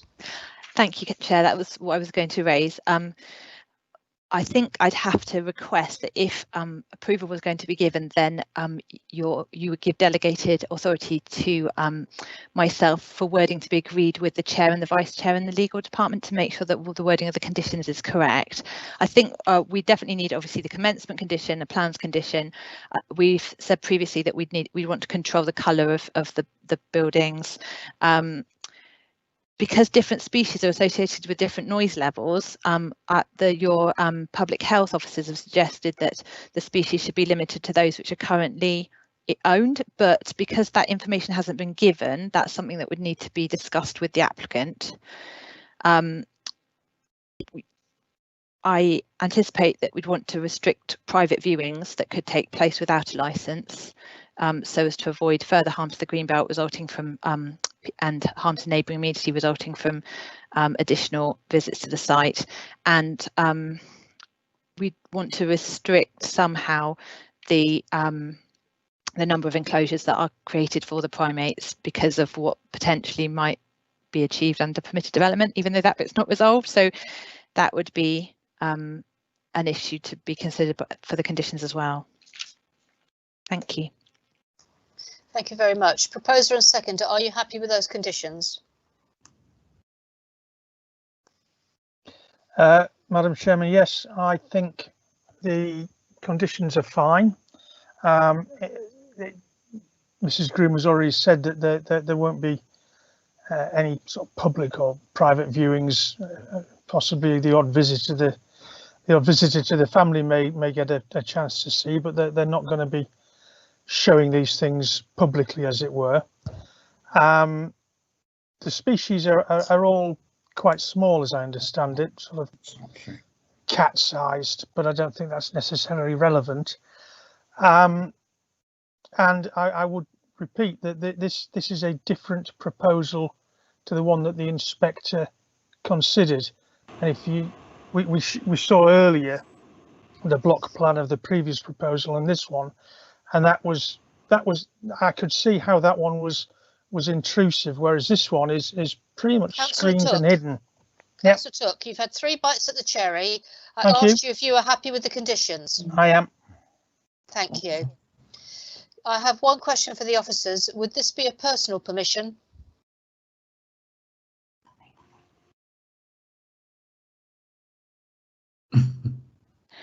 Thank you, Chair. Personal permissions are not usually reasonable, and if provided it was the number of houses was restricted and the number of and the type of animal could be restricted, then there'd be no reason to require a personal permission.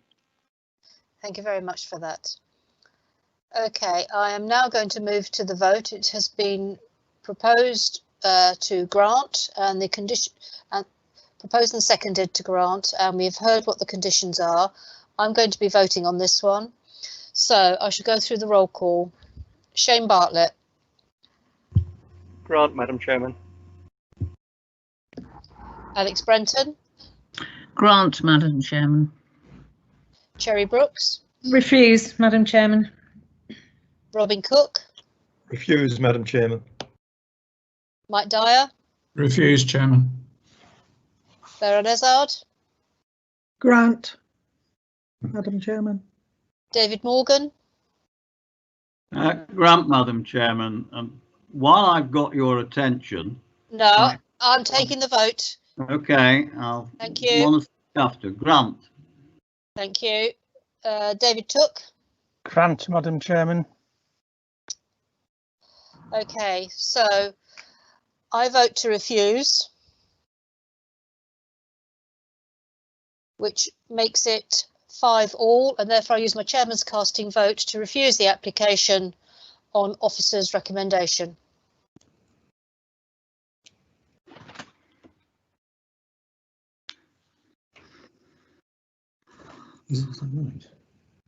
Chairman, it's Dave David? Northover. Chairman, it's Dave Northover. Up until your first vote, I made it 5-4 to grant. And those who wanted to grant were Shane Bartlett, Alex Brenton, Beryl Ezard, David Morgan, and David Took. Yep. Yes. And those that refused to grant was Mike Dyer, Robin Cook, Sherry Brooks, and then of course yourself. That makes it 5-4. 4-4. Sorry. 5-4. Doesn't it? Thank you for that. Yeah. So I apologise for not being able to count. It's a long day. So the voting has been verified as 5 in favour of grant and 4 against. Therefore, the application has been granted.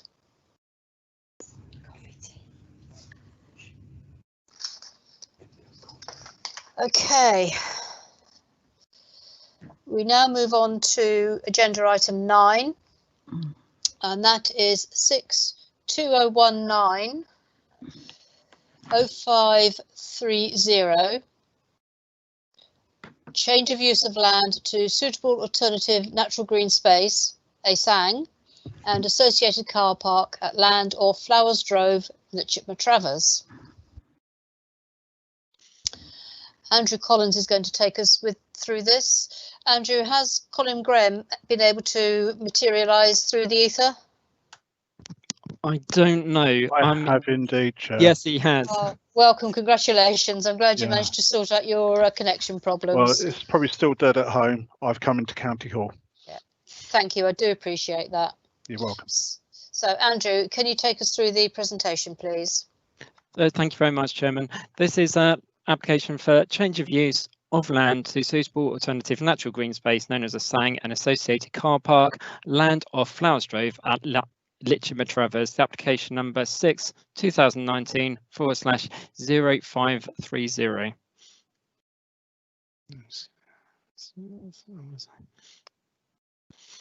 To apologise here. There we are. The site is located off Flowers Drove. This is Flowers Drove, located in the northern area of Litchipmer Travers. This application has been brought to committee due to concerns by the parish council comments and detailed comments relating to their comments are concerning location, size, and length of the walk, and the size of the actual SANG itself. This is the proposed location here, and this is Flowers Drove here. This is Wimborne Road, and this is Wareham Road. So, this is a further details of the application site. Is proposed to have access in the far northwestern corner of the site. As detailed previously, Litchipmer Travers Parish Council have raised concerns relating to the maintenance of the SANG. Too far away is too small, the walk's too short, and the need for the car park on the site. And also is noted that they have 25 letters of objection from neighbours regarding the principal highways and community issues. So going through further details. This is the location plan submitted. There are 2 existing ponds on the site, one located here, one located here. And then we go through the photos of the site. So if you note that there's a S-bend, this is looking east at the proposed access, and this is looking towards the west.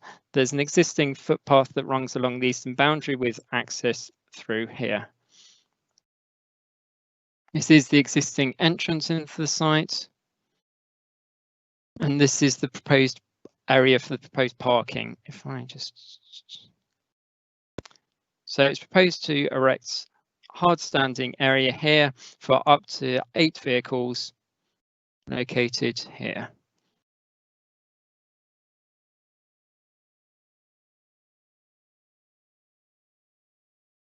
Going around the site in an anti-clockwise direction. So this is along the western boundary.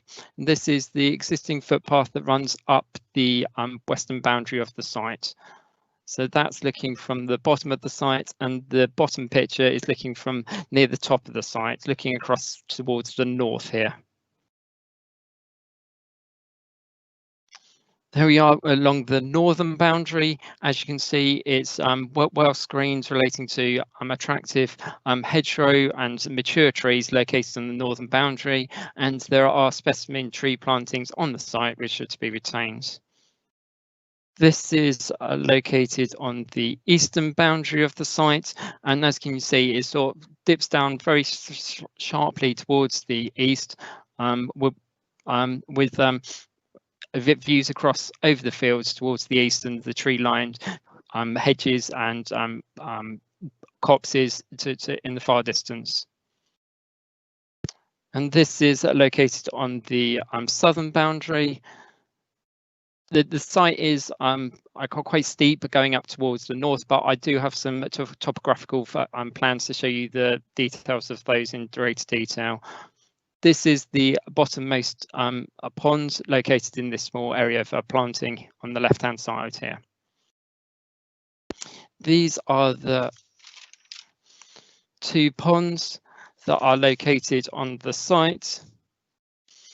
So this is the one located on the eastern boundary, and that's the one located towards the southern boundary.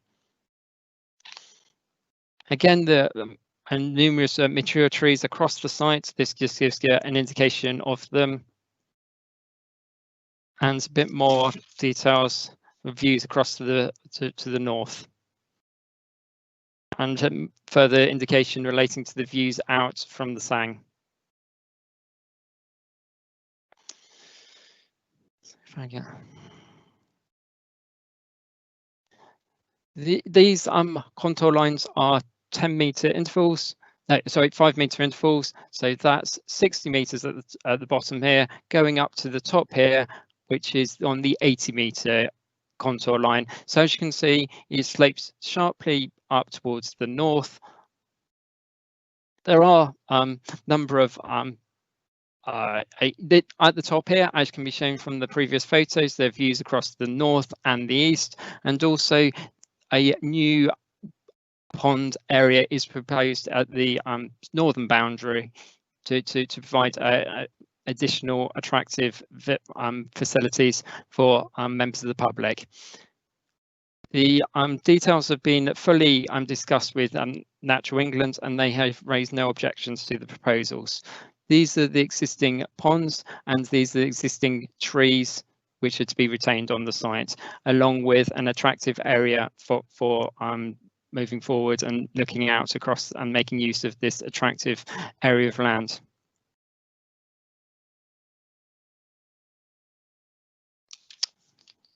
This is the proposed allocated sites. The site is located just up here.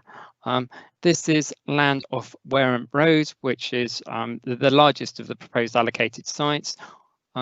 This is land off Blaney Corner, and that's land off Flowers Drive. So they're the 3 proposed to be allocated sites within the emerging Purbeck local plan. This is an extract from the emerging Purbeck local plan. It's been confirmed with our planning policy team that the start shows the approximate location of the SANG.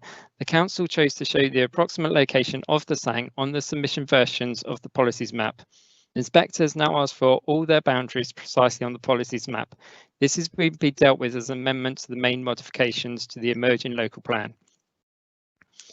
The developer, landowner, the council and Natural England have confirmed the size, position of the SANG through a memo of understanding that was signed before the hearing session started in July 2019.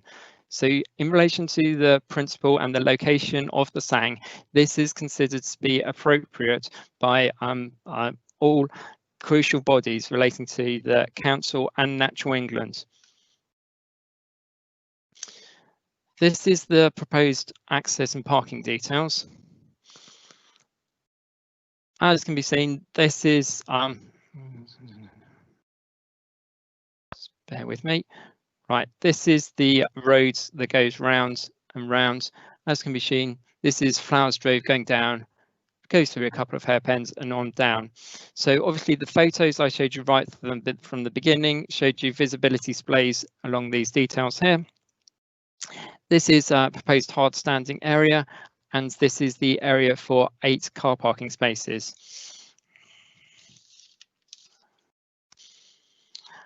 The car parking area is raised some particular concerns. This is the access for the furthest site, as identified previously, land off Wareham Road. This site is approximately 1.8 kilometres from the site and 2 kilometres to the parking area. However, there are similar distances from neighbouring developments to existing SANGs within the current former Purbeck area. This includes the Bog Lane SANG natural green space, which dealt with an area for Wareham where members of the public and people using it have to travel down the A351 to actually attain that distance and get to the open space. There's also concerns relating to issues to be considered in relation to the impact upon the openness of the green belt. This site is within the openness of the green belt. The only physical works are the path and the car parking area. The latter will facilitate the parking of vehicles, which will have some impact on the openness. But I'd argue that these impacts are limited by the modest size of the car park, transitory nature of parking, and the choice of the surfacing. Any impact is outweighed by the public benefit, which could be considered to be very special circumstances of securing land as public open space and in the future facilitating allocated housing development by mitigating impact on the heathland. So there is a debate as to how much of an impact this small area car parking has. Officers are under the impression that there would be some impact, but we're under them could consider that there are very special circumstances that this area would be limited impact upon the overall impact on the green belt in this location, and as such the impact upon the green belt is judged to be acceptable. This is an extract from the SANG suitability assessment and ecological appraisal. Previously, I gave you snapshots across the site showing the mature trees and the details in relation to that. This gives much greater detail the number of trees on the site to actually show you the mature trees that are to be retained, the areas of ponds that are existing at the moment, and the details there.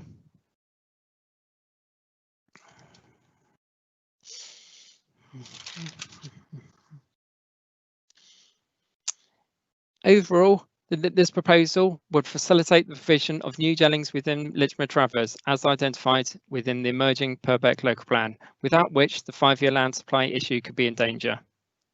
The impact upon the green belt. Overall, the use of the land for the SANG is appropriate and involves outdoor recreation in accordance with paragraph 145 of the MPPF. The parking area is argued to affect some openness and very special circumstances justifies provision to access land off Wareham Road. Scale, design and impact character of the appearance of the area is acceptable. living conditions and the impact upon neighbours. Whilst there has been a number of objections from residents of Flowers Drove, this was considered to be an appropriate location for the SANG, as outlined by the discussions and the memo of understanding outlined by Natural England and the council. For highway safety, again, there are concerns relating to accessing the sites along Flowers Drove. Again, it's proposed to have 8 car parking spaces. In relation to that and the width of the road and this level of light use, this highway's impact is supposed to be acceptable. And obviously a big advantage is to have the biodiversity relating to mitigating impact upon protected habitats nearby. All significant planning matters have been appropriately and adequately addressed. Officers are recommending approval subject to Section 106 conditions and informatives. The Section 106, because of the very nature of how it's come about, this application has been submitted prior to the submission of the allocated sites coming forward. None of those applications have actually been submitted as yet, so not for determination anytime short in the near vicinity. As such, from our point of view, what we need to do, as this is a strategic allocation within the Litcher and in the emerging local plan to facilitate 150 new dwellings within Litcher Travers, it's necessary for the Section 106 to tie this site to the allocated sites. I note that there isn't a proposal to have the management details. However, what is proposed is that when each of these allocated sites come forward, each of those would have the management details in a separate Section 106, so it ties it all together. Therefore, there'd be an ability to provide upgraded pedestrian routes and facilities and tying it all together with the emerging allocated sites when they come forward. An addition is proposed to have conditions and informatives are proposed. These include time limits, the approved plans as shown on the screens today, the use of the land, so is making sure it's a SANG, detailed SANG design and timetable, management plan and access conditions to cover the site. There's informatives to also cover highways. It was noted that in my report I'd omitted to put in the reason for refusal if a Section 106 isn't signed within 6 months. I've put on the update sheet the proposal by Leeson of a mechanism to tie the SANG to the proposed allocated sites in the emerging Purbeck local plan will compromise the ability in bringing forward the allocated sites to the detrimental use of housing land supply and effective mitigation of protected sites. It's therefore contrary to policies LD, HS and DH of the Purbeck local plan part 1, paragraphs 73 and 177 of the MPPF. That's the only update, and it's proposed to recommend approval of this application subject to the Section 106 and the conditions outlined. Thank you very much, Chairman. Thank you. We have several representations from the public. Chelsea Gollage, you're going to take us through these again, please? Yes, thank you, Chair. So we have one from a neighbour and then we have one from the applicant or agent. The first one from the neighbour is Robert and Gail Irwin. We would like to add to our previous objection, which I hope you allow under the circumstances, which is as follows.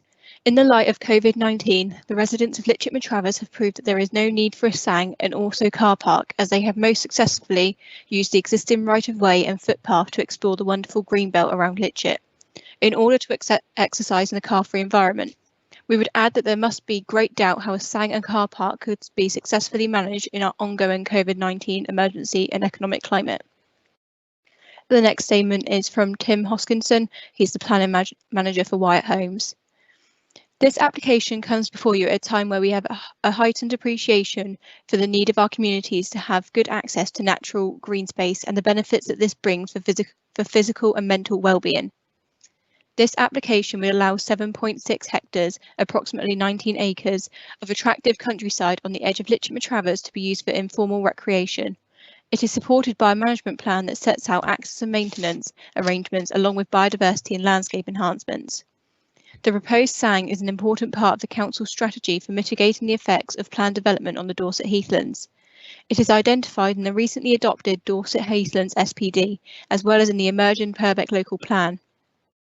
The site is exceptionally well suited to serve as a sang. It is an attractive area of countryside in a tranquil setting with expansive views. Mature trees give a parkland character. The topography and landscape offer interest and variety that invites visitors to explore and enjoy the natural environment. A management plan has been prepared to show how the sang would be looked after. Existing trees and hedgerows will be retained and enhanced by new planting. Wildflower meadows will be planted and grassland managed to improve species diversity. A network of mown grass paths will be provided along with seating area, information board and bin located at convenient locations. A footpath already runs along the edge of the field, providing connections into the wider public rights-of-way network. This allows people to choose from a range of different lengths of walk. Walks through the meadow can be linked to longer routes of 2 to 5 kilometres using networks of footpaths, bridleways and country lanes that connect to the village and surrounding countryside. The site is within easy walking distance of the housing allocation site at Blaney's Corner and Flowers Drove. The provision of a small car park will improve accessibility for residents from the south of the village, including the housing allocation at Wareham Road. In combination with on-site green space, this will provide the new developments with a variety of local areas for informal recreation, relieving pressure on the Dorset heathlands. The capacity of the proposed sang is capable of providing mitigation for in excess of the 150 new homes allocated in the emerging local plan. This has been confirmed by Natural England. In conclusion, the sang would provide a substantial area of attractive natural green space accessible to existing and future residents of Litchfield Travers. It will provide a valuable resource for informal recreation as an alternative to the use of Dorset Heathlands SPA. Thank you, Chairman. Thank you very much. I should have asked earlier, Colin, if there was anything that you wanted to say in respect to this application. That's Colin Graham from Highways. Good afternoon, everybody. I don't think I really need to add anything. It's it's well served by that public footpath. I have walked part of it and I've been through to see the southern end of it, and I also know how far it goes to the south. This is very much of a north-south route, so a lot of people would use that. I did go there again yesterday afternoon just to refresh myself, and I saw that people they were parked off the edge on the verge or just off the carriageway, so they go there anyway. So it'd be better to have a car park to therefore get them off the road and provide them safe turning so they could return back the way they came from. Thank you. Thank you very much. Andrew, are there any salient points you want to pick up from the public representations? No, thank you, Chairman. Obviously, Colin's dealt with that and the issues relating to highways aspects. The neighbour comment related to relating to the importance of COVID-19. Speaking to the agent recently, they have allowed people to walk over the whole of the site recently during the current pandemic to allow increased recreational use of the land as opposed to sticking to the footpath. I just wanted to point that out. Thank you very much. I have 4 speakers lined up. The first one is Alex Brenton. Thank you, Chair. I've got a couple of questions and a couple of points. We have possibly a question for highways. We have in the last year regular complaints from the residents of Flowers Drove about the speed of traffic going down Flowers Drove, because Flowers Drove itself does not really have anywhere safe to say push a pushchair or walk not on the lane, and that lane is used more and more as a cut through to the A331 and also to the vineyard and various wedding venues and such like down that way. I just wonder, we have tried to get highways to put in traffic calming measures on Flowers Drove, so just to be aware, we may be encouraging people to drive down that road and park at the bottom. It is often used in the evening for sort of boy races because you can get up some quite good speed before you get to the bends at the bottom. So that's one point that my residents are concerned about. also the business of, if we're encouraging people to walk down there, particularly, you know, young mothers with dogs walking during the daytime, it is not a particularly comfortable road to take a pushchair down. So access to it isn't as good as it might seem from the maps. My next question is perhaps, is there a sort of a ratio of number of houses to acreage of a sang provided? Because this isn't a particularly big sang. It's a very pleasant field. It's a nice place to go. I can see it being used, but we are talking about in the next couple of years having 150 houses. So it seems possibly not big enough, hardly big enough to say in itself, go for a walk. As part of the footpath network, fine, but if you drove there to walk your dog, it would be a relatively short dog walk. But then that might be appropriate for some. The other question is this car park and hard standing, bearing in mind that this sang is actually sort of out of direct view of most of the houses.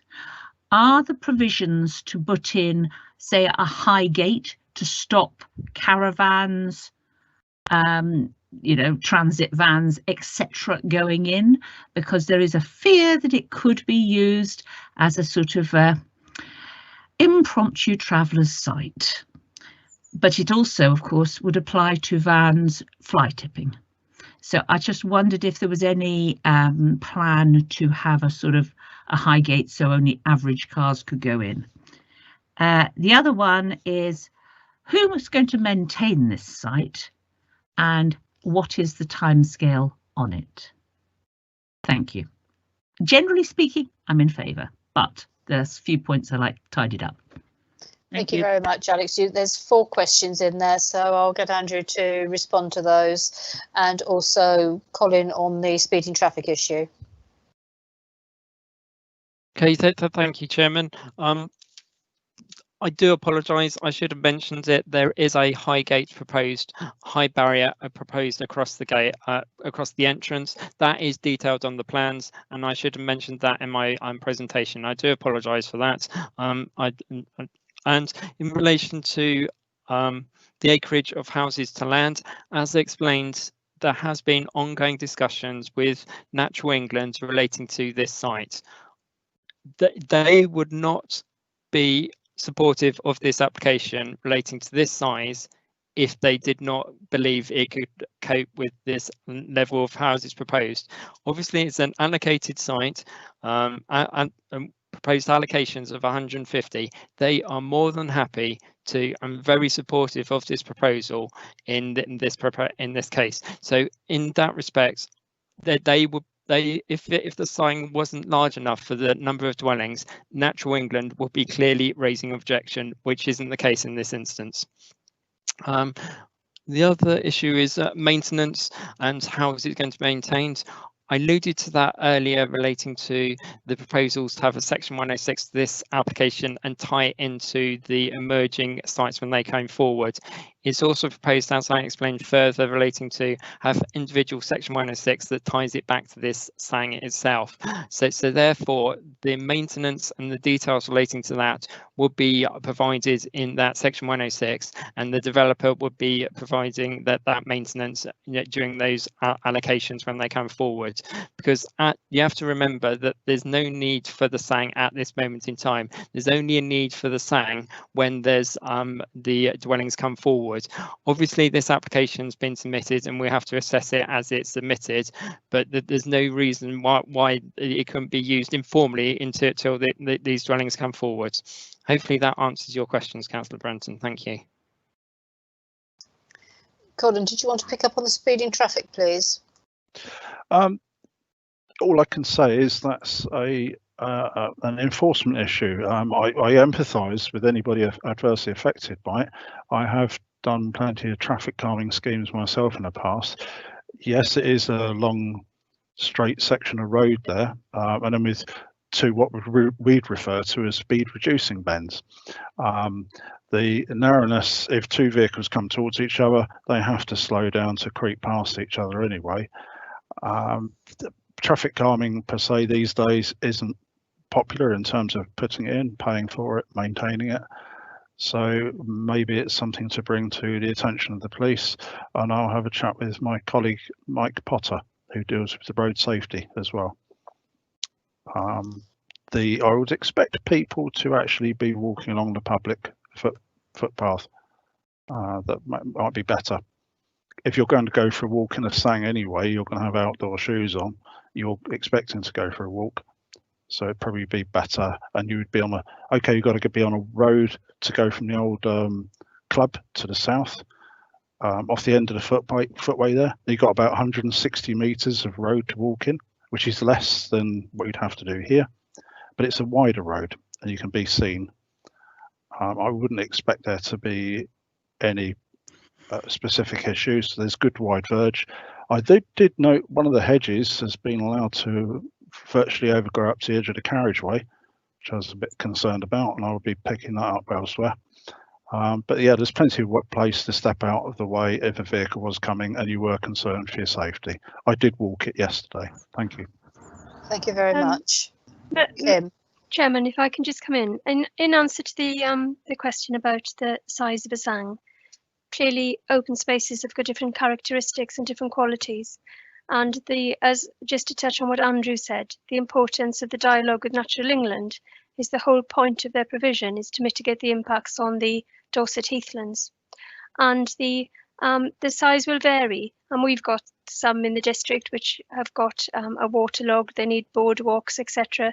So the value of them depends on the topography and the ease of access. I was just going to draw your attention as well to the emerging local plan has a whole section on sangs at appendix 5 to the emerging local plan, and that sets out some of the characteristics, the length of walks, the distance people may need to drive, but they're all associated with the impacts to the heathland that they're intended to mitigate. So if they're replacing a heathland which has got certain characteristics, they need to make alternative provision for those characteristics, because that's what makes that area of heathland attractive. I hope that helps. Thank you. Thank you very much, Kim. My next speaker is Cherry Brooks.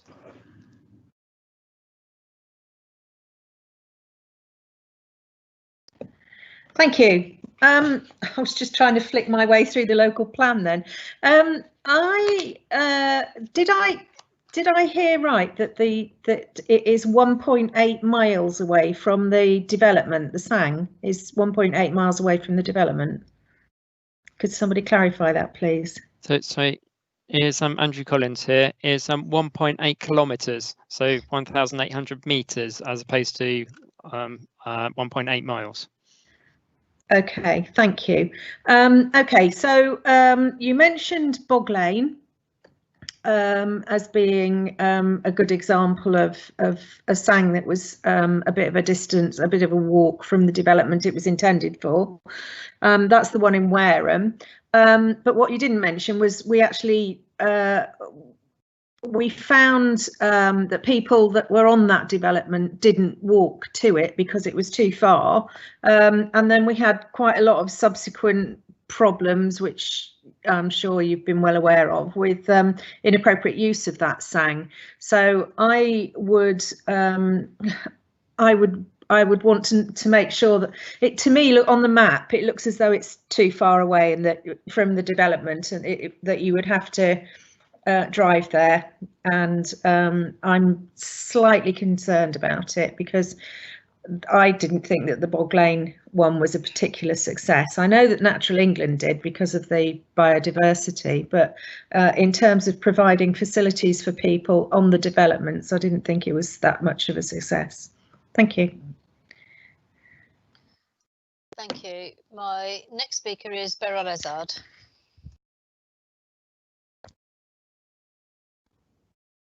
Thank you. Yes, thank you, Andrew. Yes, good report. Yes, I noticed that there's no cycle provision there for people to put, you know, cycle bars or anything like that. Has that been thought of? Seeing as, you know, now that lots of people more are cycling and walking, and they may want to cycle there and then walk around the field or do whatever necessary there as a sang. Has that been considered? That's the first question. And the maintenance, I've noticed because actually the Bog Lane sang is actually in my ward in Wareham, because it includes Arne Parish. And actually, I noticed that the Arne Parish has a councillor that reports on the state of Bog Lane and reports back to the council when there's fly tipping there, or there's problems with people using it inappropriately. But it does work very well. And perhaps Andrew can tell us how many parking spaces are there provided, because I think there's more than 8 at that one. We have had problems there in the car park with rutting and potholes and things like that, but that has got amazing number of connected paths that you can do round trips into the woods and things. And actually a lot of the inappropriate behaviour was actually happening in the wooded areas of that sort of area, if you know what I mean, rather than an open field. So I'm not sure that, I don't think that would be the case here.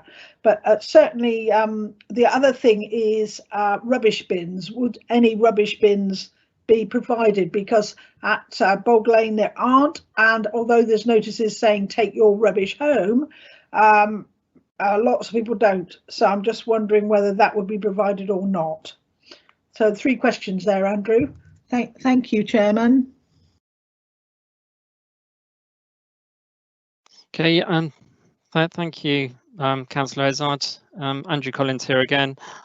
Just to let you know that there is ongoing discussions relating to cycling provision. And if you note the recommendation for conditions 4 and 5, so obviously the submitted design, and especially in condition number 4, the submitted design should include details of all hard standing and proposed equipment. So obviously there have been ongoing discussions relating to cycle stores, various other things. We have got some ongoing discussions with the agents and relating to this site and the other sites coming forward. So yeah, that is something that can be picked up upon, and also relating to the bins as well. They have providing dog waste bins, but that's something that can be picked up in that condition.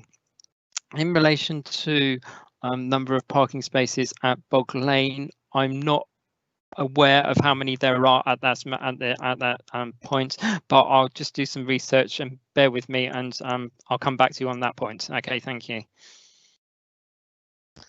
Thank you. In that case, I will move on to, sorry, Beryl, are you happy with the answers so far? Yeah, I'm happy with that. And I think that actually these sangs do work very well. And I was a bit sceptical about the Wareham one, but you know, it does encourage people to go out in the countryside a bit more rather than hanging about just doing local sort of walks with their dog. And I think that is a good thing. Once you can get them signposted, you can get them marked, but there is a footpath to this one, so lots of people can walk to it from the village rather than actually go on a road. So that is a major advantage, I think. Thank you, Chairman. Thank you. So Andrew will come back to you on that last point. I will now move on to our next speaker, and that's David Took.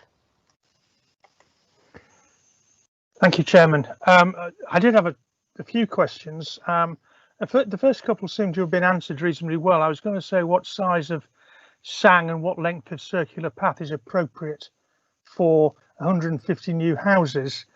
My understanding was it should be something around 2.5, 2.8 kilometre walk, circular walk. I don't think there's room in this for that. But I'm prepared to listen to the officer's recommendations. And I was going to ask, is there a policy document that actually sets out what a sang should consist of? And I think I've been pointed to the appendix to the local plan, or the nearly approved local plan. The other question I've got is this location of the sang away from the protected heathland? So is it something that will attract people away from that protected area? Because I might have missed it, but I haven't seen on the documents provided or the maps provided where that protected heathland is in relation to this sang. And if someone could demonstrate where that is, and demonstrate therefore that this sang will, rather than attract people towards the heathland, attract them away from it, that would be much appreciated. Thank you, Chairman.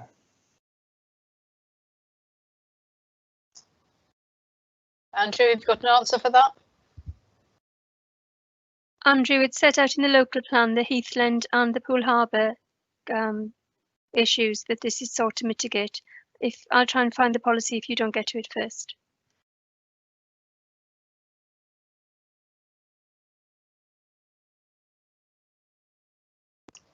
Okay, while they're looking that up, can you hold those thoughts, please, David? And I'll go on to Shane, please. Thank you, I will. Thank you, Madam Chairman. I'm interested in listening to the other members in the committee. I've got some concerns as well about the distance it is from the village, but I think it is what it is, and whether or not members of the public are actually going to drive from the village or from the new development sites down to the sang so they can actually walk around it will remain to be seen. I think I did ask an officer previously as to whether or not there would be the ability to actually increase the car park and put additional spaces in there if there was a need going in the future, and I think the officer's response was that there would be. I think on the basis of that, while I agree the sang site is relatively small, nevertheless the layout of it and the design, going by the illustrations that have been given by the officers in the officer's report, I'm content it will give a pleasurable experience to the members of the public using it, and I have no doubt that it would be relatively popular in its use. So on the basis of that, Madam Chairman, I would like to propose to grant and go with the report as laid out in the officer's report. Thank you. Thank you very much for that. Kim. Sorry, members, I can't profess to be an expert yet on the Purbeck local plan, but I'm trying to get there. It talks about addressing impacts on the European protected habitats and wildlife, and the mitigation measures are essential to ensure that new developments don't have an adverse impact on protected sites. And in this part of Purbeck, these are seen to be the Dorset Heathlands, SAC and SPA, from visitor pressure, water abstraction, water quality and air quality, and Poole Harbour, special protection area, and Ramsar site, and the impacts there, concern about water quality and recreational pressure because of its location. There are a few sites affected. That's as specific as I can be without knowing the geography a bit better. Andrew, if you've got anything to add, please do.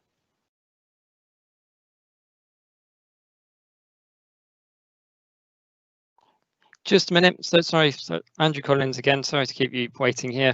I've just done there's no details relating to the actual size of the bog lane sang, but from doing an aerial Google image and doing some rough calculations relating to an existing car on the aerial image, seems to be it's about 10 to 15 car parking spaces there. As Councillor Bartlett has alluded to, if I go back to the plan, if I just go back to the layout plan.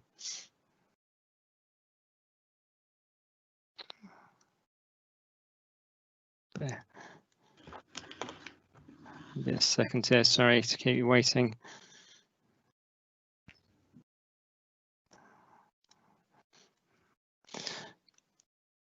This whole bottom area of the site is relatively level, as can be seen from the contours, and if necessary, and if there's a demand for it, the parking area could be extended further to the east if there's any specific demand for increased car parking in relation to that. In relation to, just got me a second here.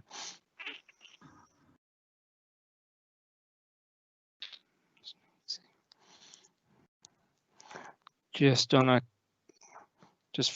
answering the question relating to the nearest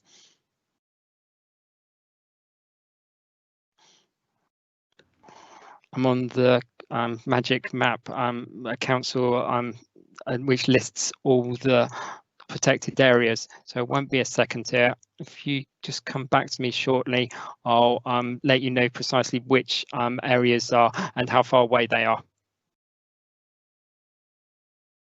Okay, while you do that, I will bring Alex back, please. Am I there? Hello, thank you. I would like to second, I believe Shane has proposed this, and I would like to second the motion to accept this, to pass this. I know from personal knowledge that this is 2 miles from designated heath, and the topography is that it slopes to the north mostly, so that the water runoff tends not to be towards the pool basin but towards Wimborne, that direction.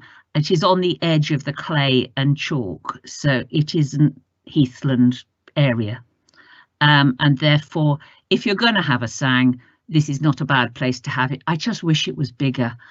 Thank you very much. Thank you. Andrew, have you got any information for us now? Yeah, the nearest protected heathland is the Upton Heath protected area on the edge of Corthmullin, but just north of the Upton bypass. And as Councillor Brenton says, it's about 2 miles away. So that's the nearest heathland area, but there are numerous others located to the south of the site, sort of heading towards the Wareham direction as well. That's lovely, thank you. David Took, are you happy that that's answered your question as well? Yes, I think so. Thank you very much. Okay, thank you. Are there any more members or officers wish to say anything on this application? Okay, in that case, it has been proposed for grant and duly seconded as per the officer recommendation. The recommendation is in 2 parts. Recommendation A is to grant, and recommendation B is to refuse if the legal agreement section 106 is not completed within 6 months or extended as agreed by the head of planning. So it's a 2-stage recommendation. Are members happy if I take A and B together? Yes, Madam Chairman. Yes. Yes. Yes. Thank you very much. Okay, so roll call again. Shane Bartlett. Grant, Madam Chairman. Alex Brenton. Grant. Sherry Brooks. Grant, Madam Chairman. Robin Cook. Grant, Madam Chairman. Mike Dyer. Grant, Chairman. Beryl Lezard. Grant, Chairman. David Morgan. Grant, Madam Chairman. David Took. Grant, Madam Chairman. Okay. I will get confirmation, but that sounds like unanimous to me. David, can you confirm, please? Chairman, that is unanimous. Thank you very much. So that is granted. Okay, it is 16:27. We have one more application to cover. We would need to finish the meeting by 5 under our normal 3-hour rule, unless members wish to do a small extension to finish it. I think as we've managed to do so well, are members happy not to have a comfort break this afternoon, but just to plough on and get this one done? Yes. Yes, carry on, Chairman. Yeah, get it done. Yeah, I'm thank you. here for a minute. Okay, so it's all right, I'm getting tired. Our last application on the agenda today is agenda item 10, 3/19/1435, change of use.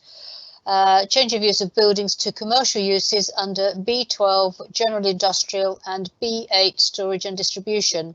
It's a retrospective application at Clayford Farm, Uddens Drive, Coal Hill. Kevin Riley is to present the application to us, and Claire Marshall will chip in with any extra highways information that's required. Over to you, Kevin. Good morning, Chair and Councillors. Hopefully you can see my presentation on screen. Just to reiterate the Chair, this is an application for a change of use of former agricultural buildings to commercial uses in B2 General Industrial and B8 Storage and Distribution classes. The application is a retrospective application which is aiming to regularise the industrial and storage uses currently taking place at the site. The Parish Council objected to the application and 15 letters of objection have been received from neighbours. The officer recommendation is to approve. Members are advised that during the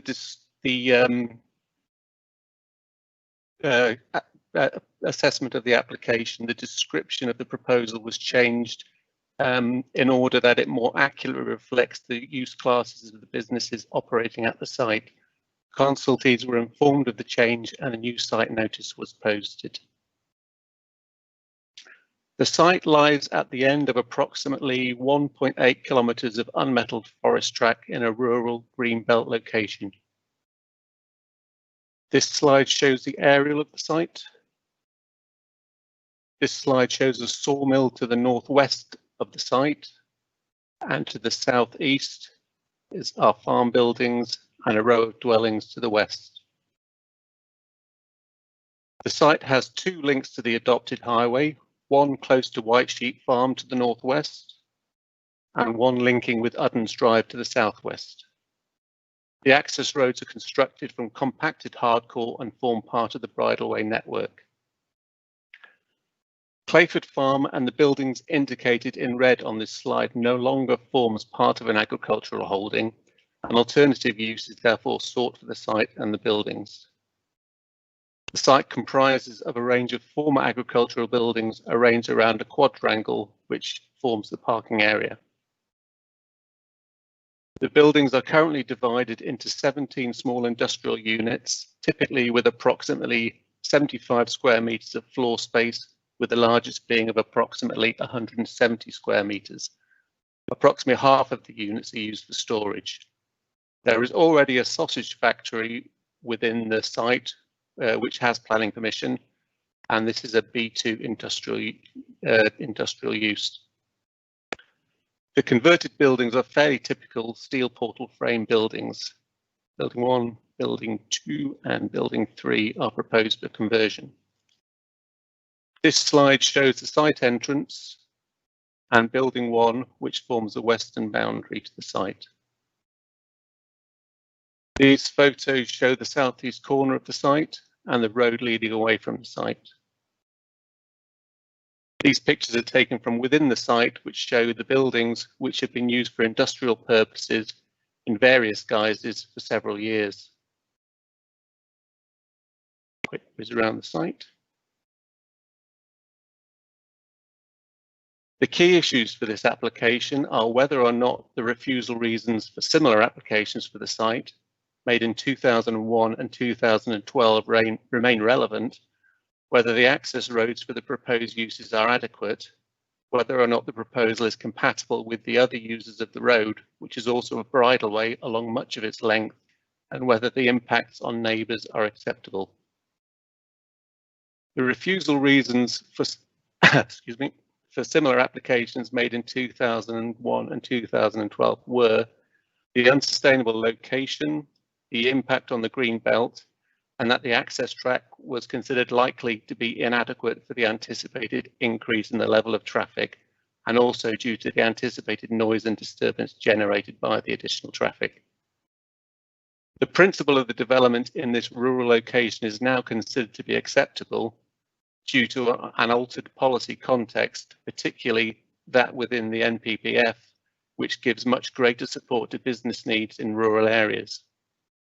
The impact on the greenbelt is also now considered to be acceptable because no new buildings, open storage or car parking areas are proposed in this application. With regard to the suitability of the access roads, levels of traffic along the access roads remain relatively low, The road surface has stood up well to the proposed usage for several years, and the Highways Authority have no objection to the proposal. It is noted, however, that in February of this year, towards the end of what was one of the wettest winters on record, a section of track became impassable to two-wheel drives. See the photo in the top left, and that section of track shows the rutted road.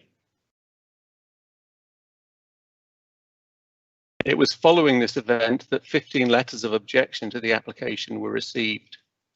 The section of road was repaired by the applicant within a few days and as soon as the rain permitted. See the photo bottom right.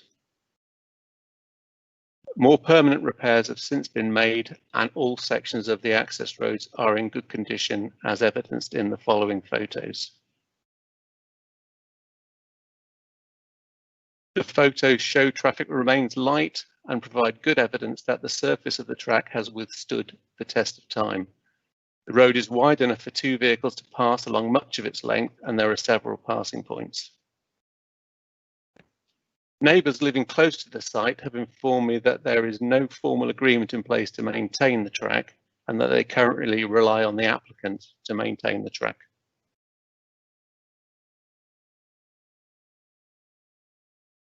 The key points of objection from neighbours and users of the bridleway are that the road is inadequate to support the proposed change of use, increased levels of traffic and speeding vehicles pose a danger to horse riders and users of the bridleway, change of use will harm the amenity of neighbouring properties due to increased noise, dust, smells and vibration, there is inadequate parking provision, the proposal will harm the greenbelt and the rural character of the area, and it is alleged that the applicant does not have a right of access for vehicles used in support of the proposed uses. The Council's responses to the points of objection are: the application site has been used for the proposed changes of use for several years. The road remains in good condition and traffic levels are low. The previous agricultural use of the site for commercial fattening of cockerels generated significant movements of large HGVs. By comparison, the small industrial units at the application site rely principally on the use of cars and light vans. The proposed change of use does not therefore pose a significant increase in danger to the other users of the bridleway, and highways have stated no objection. The incidents of careless and inconsiderate driving along the road that have been described by objectors will regrettably occur occasionally on any road over which vehicles have a right to pass. The parking quadrangle within the site is more than adequate to provide for the proposed use. I have visited the site several times and never found vehicles parked in the access roads. B2 industrial uses are already established in the area. There is a sawmill to the north of the site and a sausage factory within the site, which are B2 uses. As such, the impact of the proposal on the amenity of neighbouring properties will not be significant in terms of increased noise and disturbance. Residents' concerns also include dust generated by vehicles using the road. And currently, vehicles passing along the road are raising some dust, but this is due to the exceptionally dry May weather and recent maintenance works to the access track. Excessive dust generation has not been evident in any of the case officers' previous visits to the site over the last year, nor has the issue been raised until very recently. No new building is proposed, and as a consequence, the proposal will not significantly affect the character of the area or harm the green belt. And finally, with regard to the access, the right of access is a civil matter and is not therefore a consideration for this application. In conclusion, it is considered that the proposal would support the rural economy and make good use of otherwise redundant agricultural buildings. Sustainability concerns are outweighed by the social and economic benefits of the proposal. The proposal does not significantly affect the greenbelt or the living conditions of neighbours and will not significantly affect highway safety. The application is therefore recommended for approval. A condition to limit the hours of operation of the site will bring the currently unregulated opening hours of the site within the control of the planning system, which will be to the benefit of neighbours. A condition to remove permitted development rights for changes of use will allow the council to ensure the site continues to be occupied by small-scale businesses, should that be desired. That concludes my presentation, Chair. Thank you very much. Claire Marshall, do you have any highways comments to add to the presentation? Hi, Chair. No, I have nothing further to add. Kevin's covered it all. Thank you. Thank you very much. Okay, I will now move on to the public representations. Chelsea Goddard, you're going to take us through those as well, please. Okay, the first comment we have is from Mary Court. I am the local British Horse Society Access and Bridles Way officer for the area that this plan application for change of use is located, and wish to object strongly on behalf of the many horse riders / owners who have been in contact with us over their concerns with this application. The bridleways that are being used to serve this industrial unit site are part of an extensive network of interlinking bridleways and footpaths that connect Holt Heath, Uddens Plantation, Cannon Hill, White Sheep Plantation and Castlemaine Trailway, and are used heavily and enjoyed by not only horse riders and owners, but walkers, cyclists, joggers, pedestrians, and those who own property adjacent to the bridleway that is being used by vehicles of all types and sizes to access this industrial unit. The safety of those using these bridleways is being compromised by the sometimes reckless and dangerous driving of vehicles down these bridleways on the way to and from these units. There are very few passing areas where horse riders can pull off to avoid these vehicles, some of which are commercial vehicles of varying sizes and are driven at speed at times. There have been a number of incidents that have been reported to the police this year alone where persons have had a close shave of vehicles speeding and they have not taken care and attention to other users on these bridleways. With the already change of use has come an increase of noise, banging and crushing, which is one of the bridleways is alongside these units causes horses to jump and spook, which is also a safety concern. There is an overspill of vehicles from the unit parking on the footpath that leads from Uddens Plantation to the corner where the industrial unit is, which is narrowing the width that users have. Due to the increased traffic, the surface of the bridleways is being severely compromised, and although some work has been done by persons from Clayford Farm, we believe the lack of proper maintenance, just scraping off mud and down the bridleways and putting rubble and broken roof tiles with roof nails still in situ into the potholes, doesn't address the problem. And I had a report of a pony stepping onto a roof tile nail and becoming lame, also punctures to vehicle tyres. Horse riders and their horses could further injure themselves due to the poor condition of the surface now of these bridleways. The next comment is from Caroline Stagg. Following my previous comments submitted with concerns over this plan application, I have a further statement to make. On 18th of May 2020, I had to officially complain to JR Auto Parts as the delivery driver en route to Clayford Farm was driving at excessive speed on the track to Clayford. His speed spooked my horse, causing her to spin round. As he was driving so fast, he skidded as he braked, and the skid caused my horse to rear. The driver laughed. I did complain direct to JR Auto Parts, who handled the matter appropriately. However, this is further evidence of the dangers to the public using the track in its rightful state. If I'd been a less competent rider or a child, there would have been much more serious implications. Such dangerous driving and increased traffic is seriously impacting the use of a very established bridle path and the environment. The next comment is from Tim Harris. The important point here is that this entire industrial development has been developed without planning consent. The plan officer's whole approach to the application appears largely to be based on trying to give some rubber stamp to something that should have never been allowed to develop in the first place. Clayford lies within the green belt, set in attractive woodland and near an internationally designated heathland within 400 metres of the SSSI. The only access to the site is a long, narrow and poorly surfaced track of almost 1.1 mile in length before it reaches any road. Access to the main highway is a 2.9 mile along narrow road south via the hamlet of Broom Hill. By any professional plan assessment, this is not a location where commercial and industrial development would or should ever be permitted. Over the last 20 years, there have been various applications to create commercial and industrial development at the site, all but one of which have been refused, with subsequent appeals dismissed. Refusal reasons include the unsustainable nature of the location, its impact on the openness of the greenbelt, inadequate access and impact on local immunity. None of these reasons for refusal have changed. Yet despite this, the plan officer is now recommending, against the backdrop of many letters of objection and none in support, to approve the full extent of unauthorised uses on the site, now including B2 general industry and B8 storage and distribution. It is clear that the whole assessment of the application is entirely led by the applicant and based on what is there now. There is even reference to other buildings on the site, unauthorised, which the applicant intends to apply for plan permission for. The council's entire approach to this application has been to regularise and rubber stamp years of unauthorised development, all of which is unsuitable in this location. The officer report attempts to control the future use of the site by reference to the existing uses in the various units on site. The applicant takes no notice of what the council says.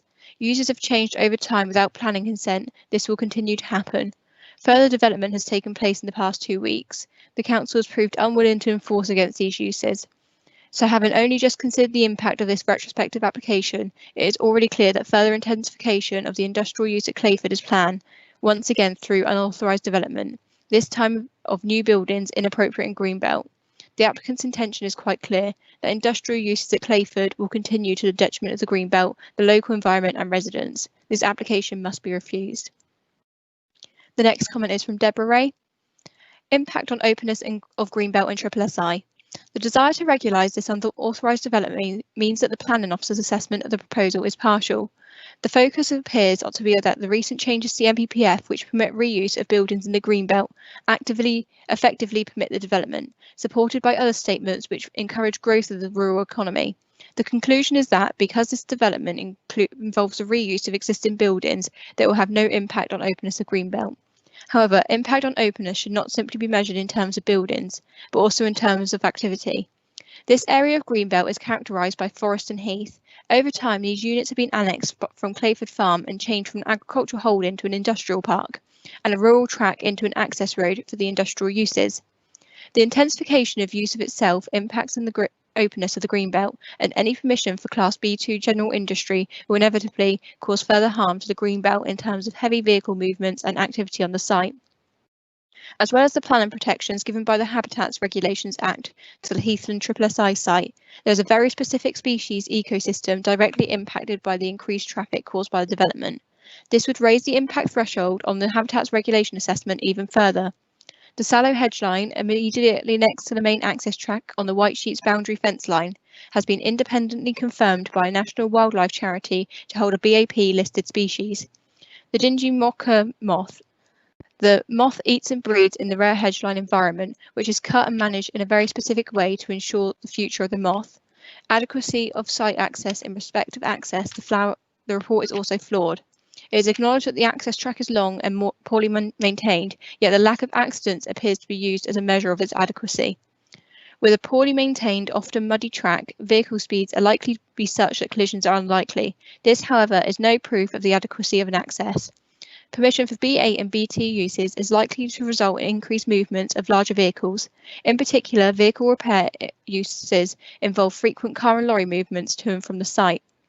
I've submitted a series of photographs of commercial vehicles on the track showing its poor condition and narrowness. In summary, this track was never designed for such industrial activity, and the council should restrict uses to a level appropriate to the location and limited access. I respectfully request that this application be refused. The next is from Mr. and Mrs. Tony Phillips. We object to the plan application 3/19/1435 at Clayford Farm. We are the freehold owners of the bridleway between Redbridge to Brick Hill Corner, see attached. Your planning assessment makes the assumption that the proposed commercial premises at Clayford Farm will be over our land to Uddens Drive via Redbridge and the A31. Established right of access over our land are for agricultural use only, and we will not permit the use of our land to form vehicular or pedestrian use for any B2 or B8 use in Clayford.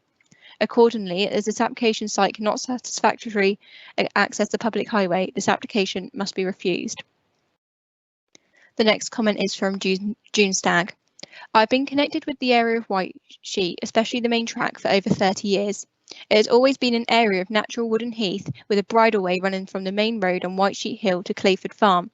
This bridleway is used by walkers with dogs and children, and especially horse riders seeking a safer ride than the main roads. The speed limit is 15 mph standard for bridleways. Increasingly, we have to put up with fast-moving vehicles, large vehicles, including at one point Eddie Stobart lorries, that drive very fast, not allowing for other track users. Last winter, we had to endure frequent problems when cars and lorries were stuck where the track had collapsed. It has been unusable during the dry weather, but it has been usable during the dry weather, but it's unlikely to be 100% when we have a lot of rain.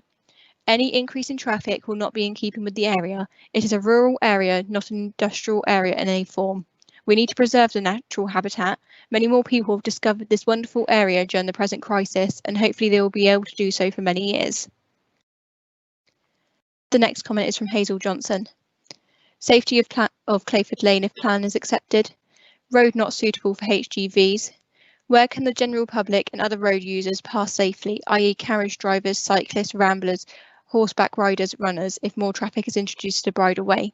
How safe are these people, including the wildlife?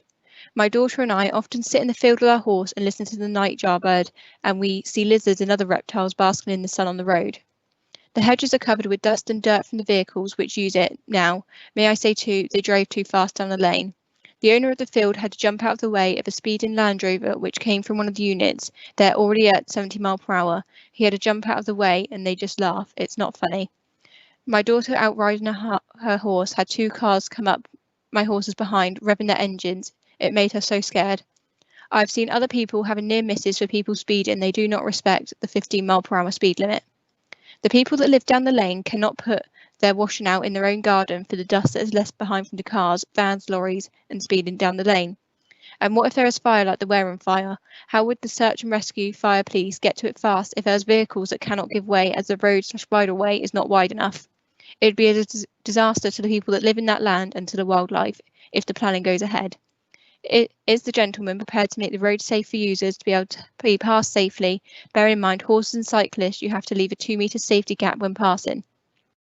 Also, the road has dropped a tremendous amount over the last 5 years. I have been there.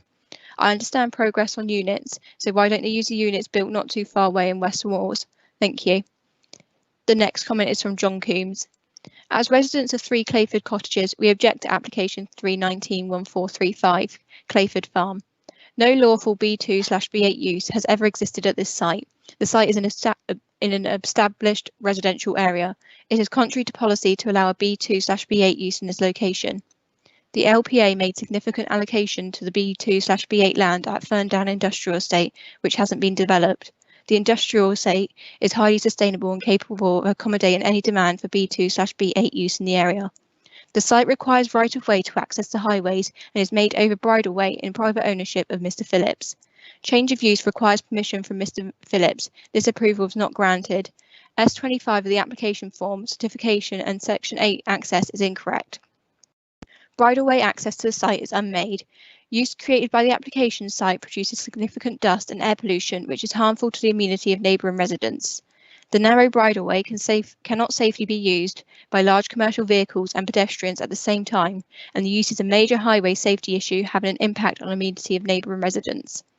Industrial processes occur regularly on the premises, being in use at all hours of the day/night, having an impact on the amenity of residents, contrary to section 19 and 20 of the application. Current use of the premises is unlawful in plan and has been the subject of criminal use and antisocial behaviour. Please should be a consultee to this application so details can be provided. The application states in section 14 that no provision is made for the storage and collection of waste which is harmful to the amenity of residents. The application states in section 13 that sewerage will be discharged into a cesspit. This will create odour and pollution, having an impact on the amenity of residents. The site is adjacent to important and protecting SSI. The use of the site for B2/B8 operation will have an impact on the biodiversity, contrary to section 12 of the application. The site is within 20 metres of a watercourse. The area has experienced flooding within the last 10 years, our property being over 1 foot underwater, contrary to section 11 of the application. The site doesn't make adequate provision for parking, as any open land on the site is used for storage. The lack of parking is contrary to planning policy under section 9 of the application. The application runs contrary to significant adopted planning policies, and there is no convincible way that these should be approved. That's all the comments. Thank you, Chairman. Thank you very much. You've done very well today, Chelsea. Thank you. Okay. Kevin and Claire, are there any comments that you wish to make following those representations, please? I think all the points raised by the objectors were covered in my presentation. I'm happy to go over them again if Madam Chair thinks it useful, but the only thing that I didn't cover was impact on the habitats. Natural England's guidance for impact risk zones for SSI sites basically says that for an application that is just a change of use, there are no significant impacts on biodiversity. So in that regard, the application is acceptable. Thank you very much. I'm aware of the time. We are 6 minutes to 5. I understand that members probably wish to continue this debate, which will take us over 5 o'clock. So do I have a proposal that we continue the meeting, please? Yes, Madam Chairman, happy to propose that. Thank you. And do I have a seconder? Yes, Madam Chairman. Thank you. Rather than go through, is there any dissent? Thank you. Right, we will continue determining this application. So we have had the officer presentation, we have had the public representations. We will now go on to the speakers. My first speaker is Beryl Azard. Thank you, Chairman. Yes, I'm not familiar with this area, so I might be asking silly questions, but when they keep saying about the road, and I want to know whether it's a private road. Is the road owned by the owner? Is it the owner or the applicant that's applying? Or actually, is it not adopted by the highways? And is it possible to put a more travel or speed restriction on it? Whatever. So, because it says several times that the applicant repairs and maintains the road. So why should he do that if it's an adopted road, or why is the highways not doing that? Thank you. Shall I answer that one, Madam Chairman? Yes, please. The parts of the road highlighted in orange on the map I've put on the screen are basically unmetalled and hardcore compacted surface roads which have not been adopted by the highway. They are in, I believe, 4 different ownerships. This section of the road, I believe, is under the ownership of Whiteship Farm. There is a section here which I believe is the section of track which it is alleged the applicant does not have right of access over. The applicant himself, Mr. Martin, owns this section of track, and there is a section of track here where Land Registry can find no record of an ownership. I am told by neighbours and by the applicant that there is no formal agreement in place for the maintenance of the road.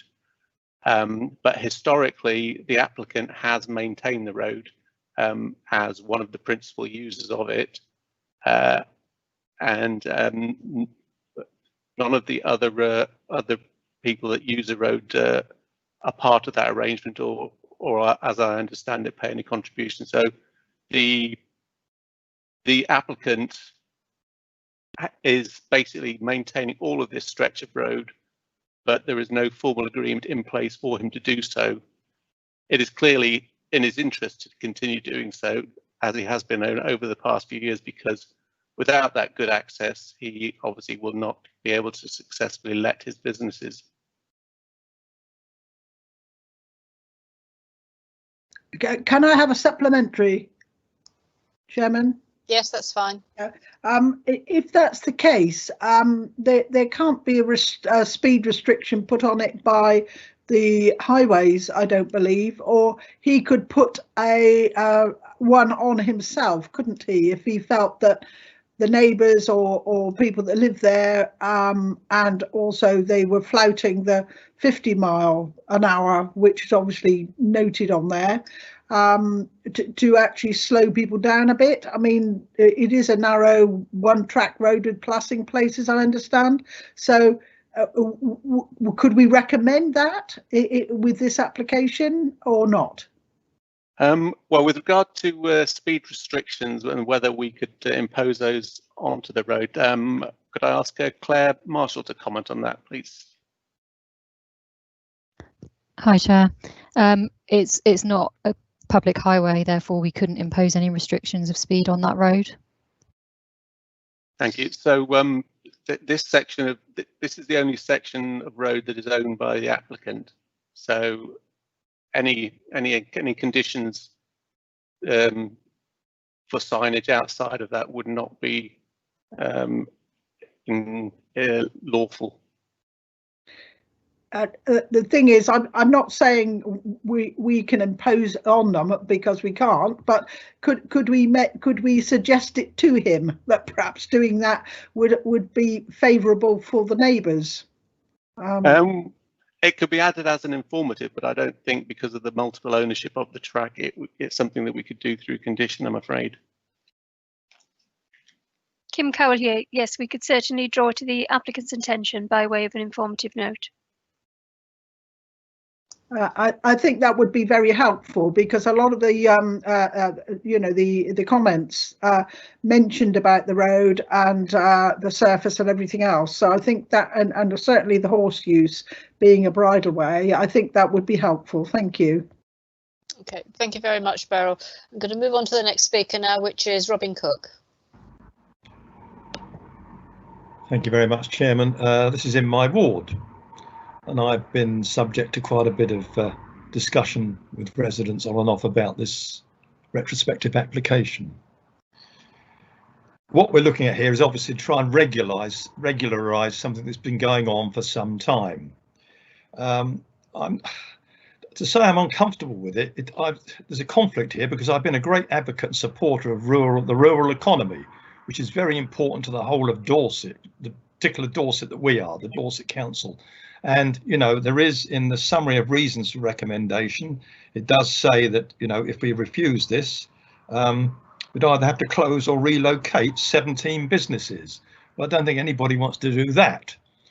But I am uncomfortable because I don't like things that seem to be happening, and forgive me for saying this, by stealth over a period of time, that people are not taking advantage necessarily, but perhaps are aware of the possible lack of enforcement or the minimal amount of enforcement that seems to be around, and by putting things into operation and then saying, well, it's been going for quite some time, so it should be all right now. So this is why I am uncomfortable. I have a question. The sausage factory, it says that it's forgive me, I've got to find it here, but it's got to produce production is limited by a condition on its grant of planning permission that production shall solely involve the production of sausages and burgers from cockerels which are fattened at Clayford Farm. Cockerels are no longer fattened at Clayford Farm. So my question is, why is the sausage factory still operating in that case if that condition is not being met? Moving on from that, I hope I get an answer on that, but if I can move on, Chairman, on to the other matters, the highway issue is probably the most difficult part of this. The conflict between, as we've heard, between the traffic movements, which will vary a great deal and may change considerably in the future if the confirmation of light industrial use is in place, because it could mean quite a few changes in what we consider to be light industrial. So there's conflict here, which is very difficult, if not impossible, I would think, to manage. Is a reasonable objection, and I would support the residents that have raised those objections. If you know the site, you know the approach roads, the turnings in and out are quite blind, so there is a lot of issues there apart from the width issue. So being uncomfortable with it, I want to hear some other members first, but I'm leaning towards possibly a refusal, possibly, but I would like to hear other members. Thank you, Robin. My next speaker is, sorry, do officers want to come back on the condition about the sausage factory?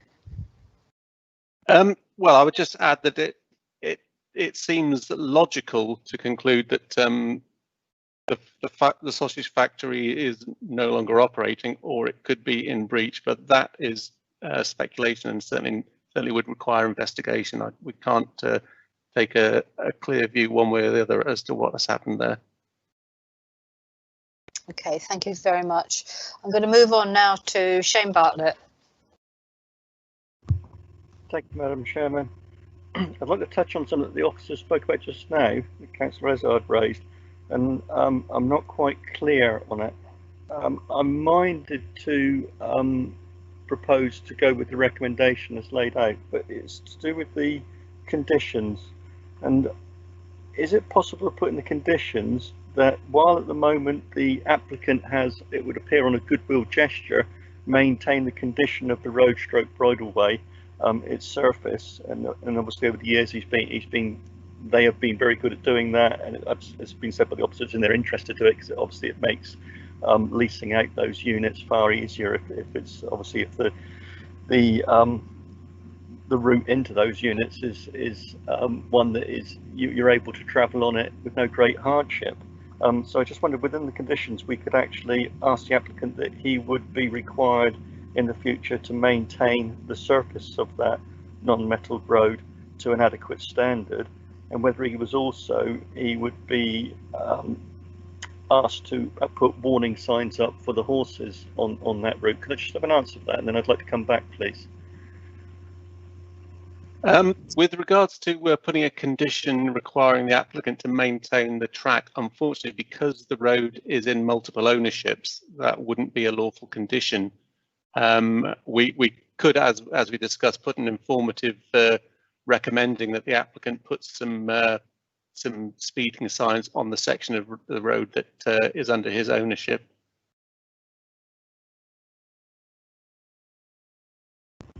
Okay, thank you, Madam Chairman. And in terms of, can the officers have a conversation with the applicant about the upkeep of the road? Presumably that would then, because of the multiple ownership, that would still be on a goodwill gesture basis. Madam Chairman, Kim Cowell, we can certainly do that, but if you look at the photographs, we've no reason to intervene when that's currently what's happening now. The officer's report demonstrated that when it was brought to his attention that there were issues with the road surface, it was repaired quickly. And looking at these photographs, Kevin can tell you when they were taken, but the condition of that road compared to some we drive along in former East Dorset is an acceptable road surface and condition for a rural track. Okay, thank you, Madam Chairman. If I may come back, thank you for the officers' informative advice on that. It's just something I wanted to clear in my head. And I think on that basis, Madam Chairman, looking at the officers' report that's in front of us, we know that in this day and age, biodiversification of agricultural buildings is common in practice now, and it seemed to be a good way to continue the local rural economy, as Councillor Cook alluded to just now. And with 17 businesses there, I, like he, read in the reasons for the recommendation that if this site was actually to change in any way, that those businesses wouldn't be able to operate out of this site, then they would have to relocate. And I think that provides quite an impact on the local economy and possibly a risk of jobs in that area as well. So I think that historically there have been very few issues concerning the site and that road, and the highway seem to have raised no particular objections about it. I agree that in terms of the actual road and the bridleway, it does appear to be in reasonably good surface when you look at the photos that the officers have provided. And I think on the basis of that, Madam Chairman, I would propose that we go with the recommendation as laid out in the officer's report, including the conditions. Thank you. Are you proposing grant, Shane? I am, Madam Chairman. Sorry, yes. Thank you very much. I'm going to move on to David Took. Do you wish to second the proposal? I wanted to speak really to respond to Robin, who requested views from other members. I, like him, I see this as a matter of balance.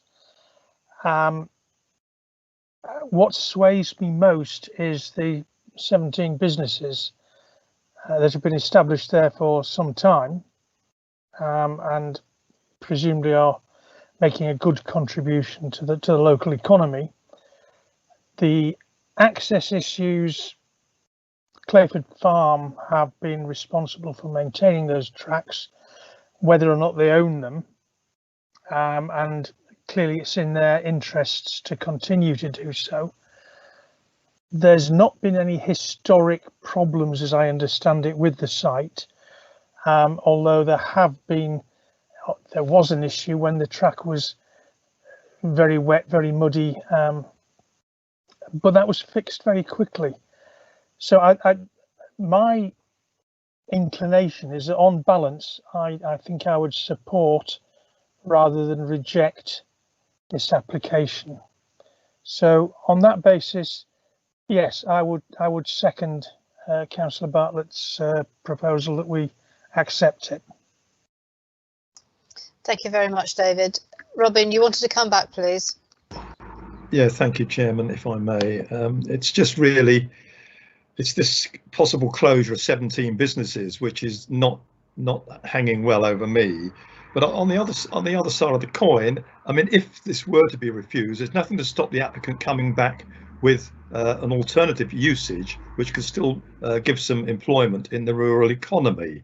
I mean, I think it's the light industrial possibly that's causing more of an issue than maybe just storage and distribution, possibly. But so there is that possibility. So yeah, I'm not the loss of 17 jobs may not happen. I would hate to think that it would, but I'm still not convinced about this one. Sorry. Okay, thank you. I have a question for officers. Bearing in mind that the access road is also a bridleway, under rights of way, is there any signage that we can put up relating to the bridleway? With regard to bridleway signage, I'm afraid I don't know the answer to that question, Chair. Claire, can you assist, please? Kim Cowell here. Unfortunately, I don't know the answer to that either because it's a bridleway. I'm sorry.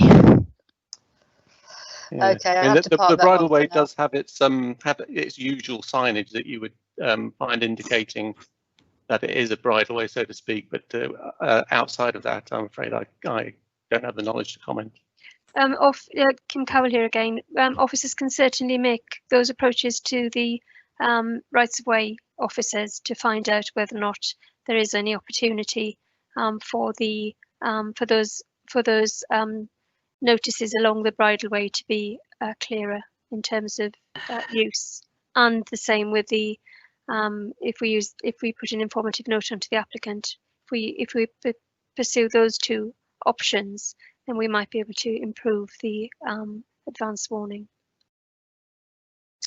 Okay, thank you very much. I have no more speakers. Beryl, I want to come in. Yeah, I used to be on the rights of way, and certainly around Wareham area, if we need any extra signs for bridleways or rights of way, through your parish or town council, you can request that, and your local member to have extra signs put up, especially if you're having problems with people not taking notice. So I think that could be go through the rights of way, but you may have to go through your local town and local member ward, which would be Robin in this case. Thank you. Okay, thank you very much. Okay, I'm going to move to the vote.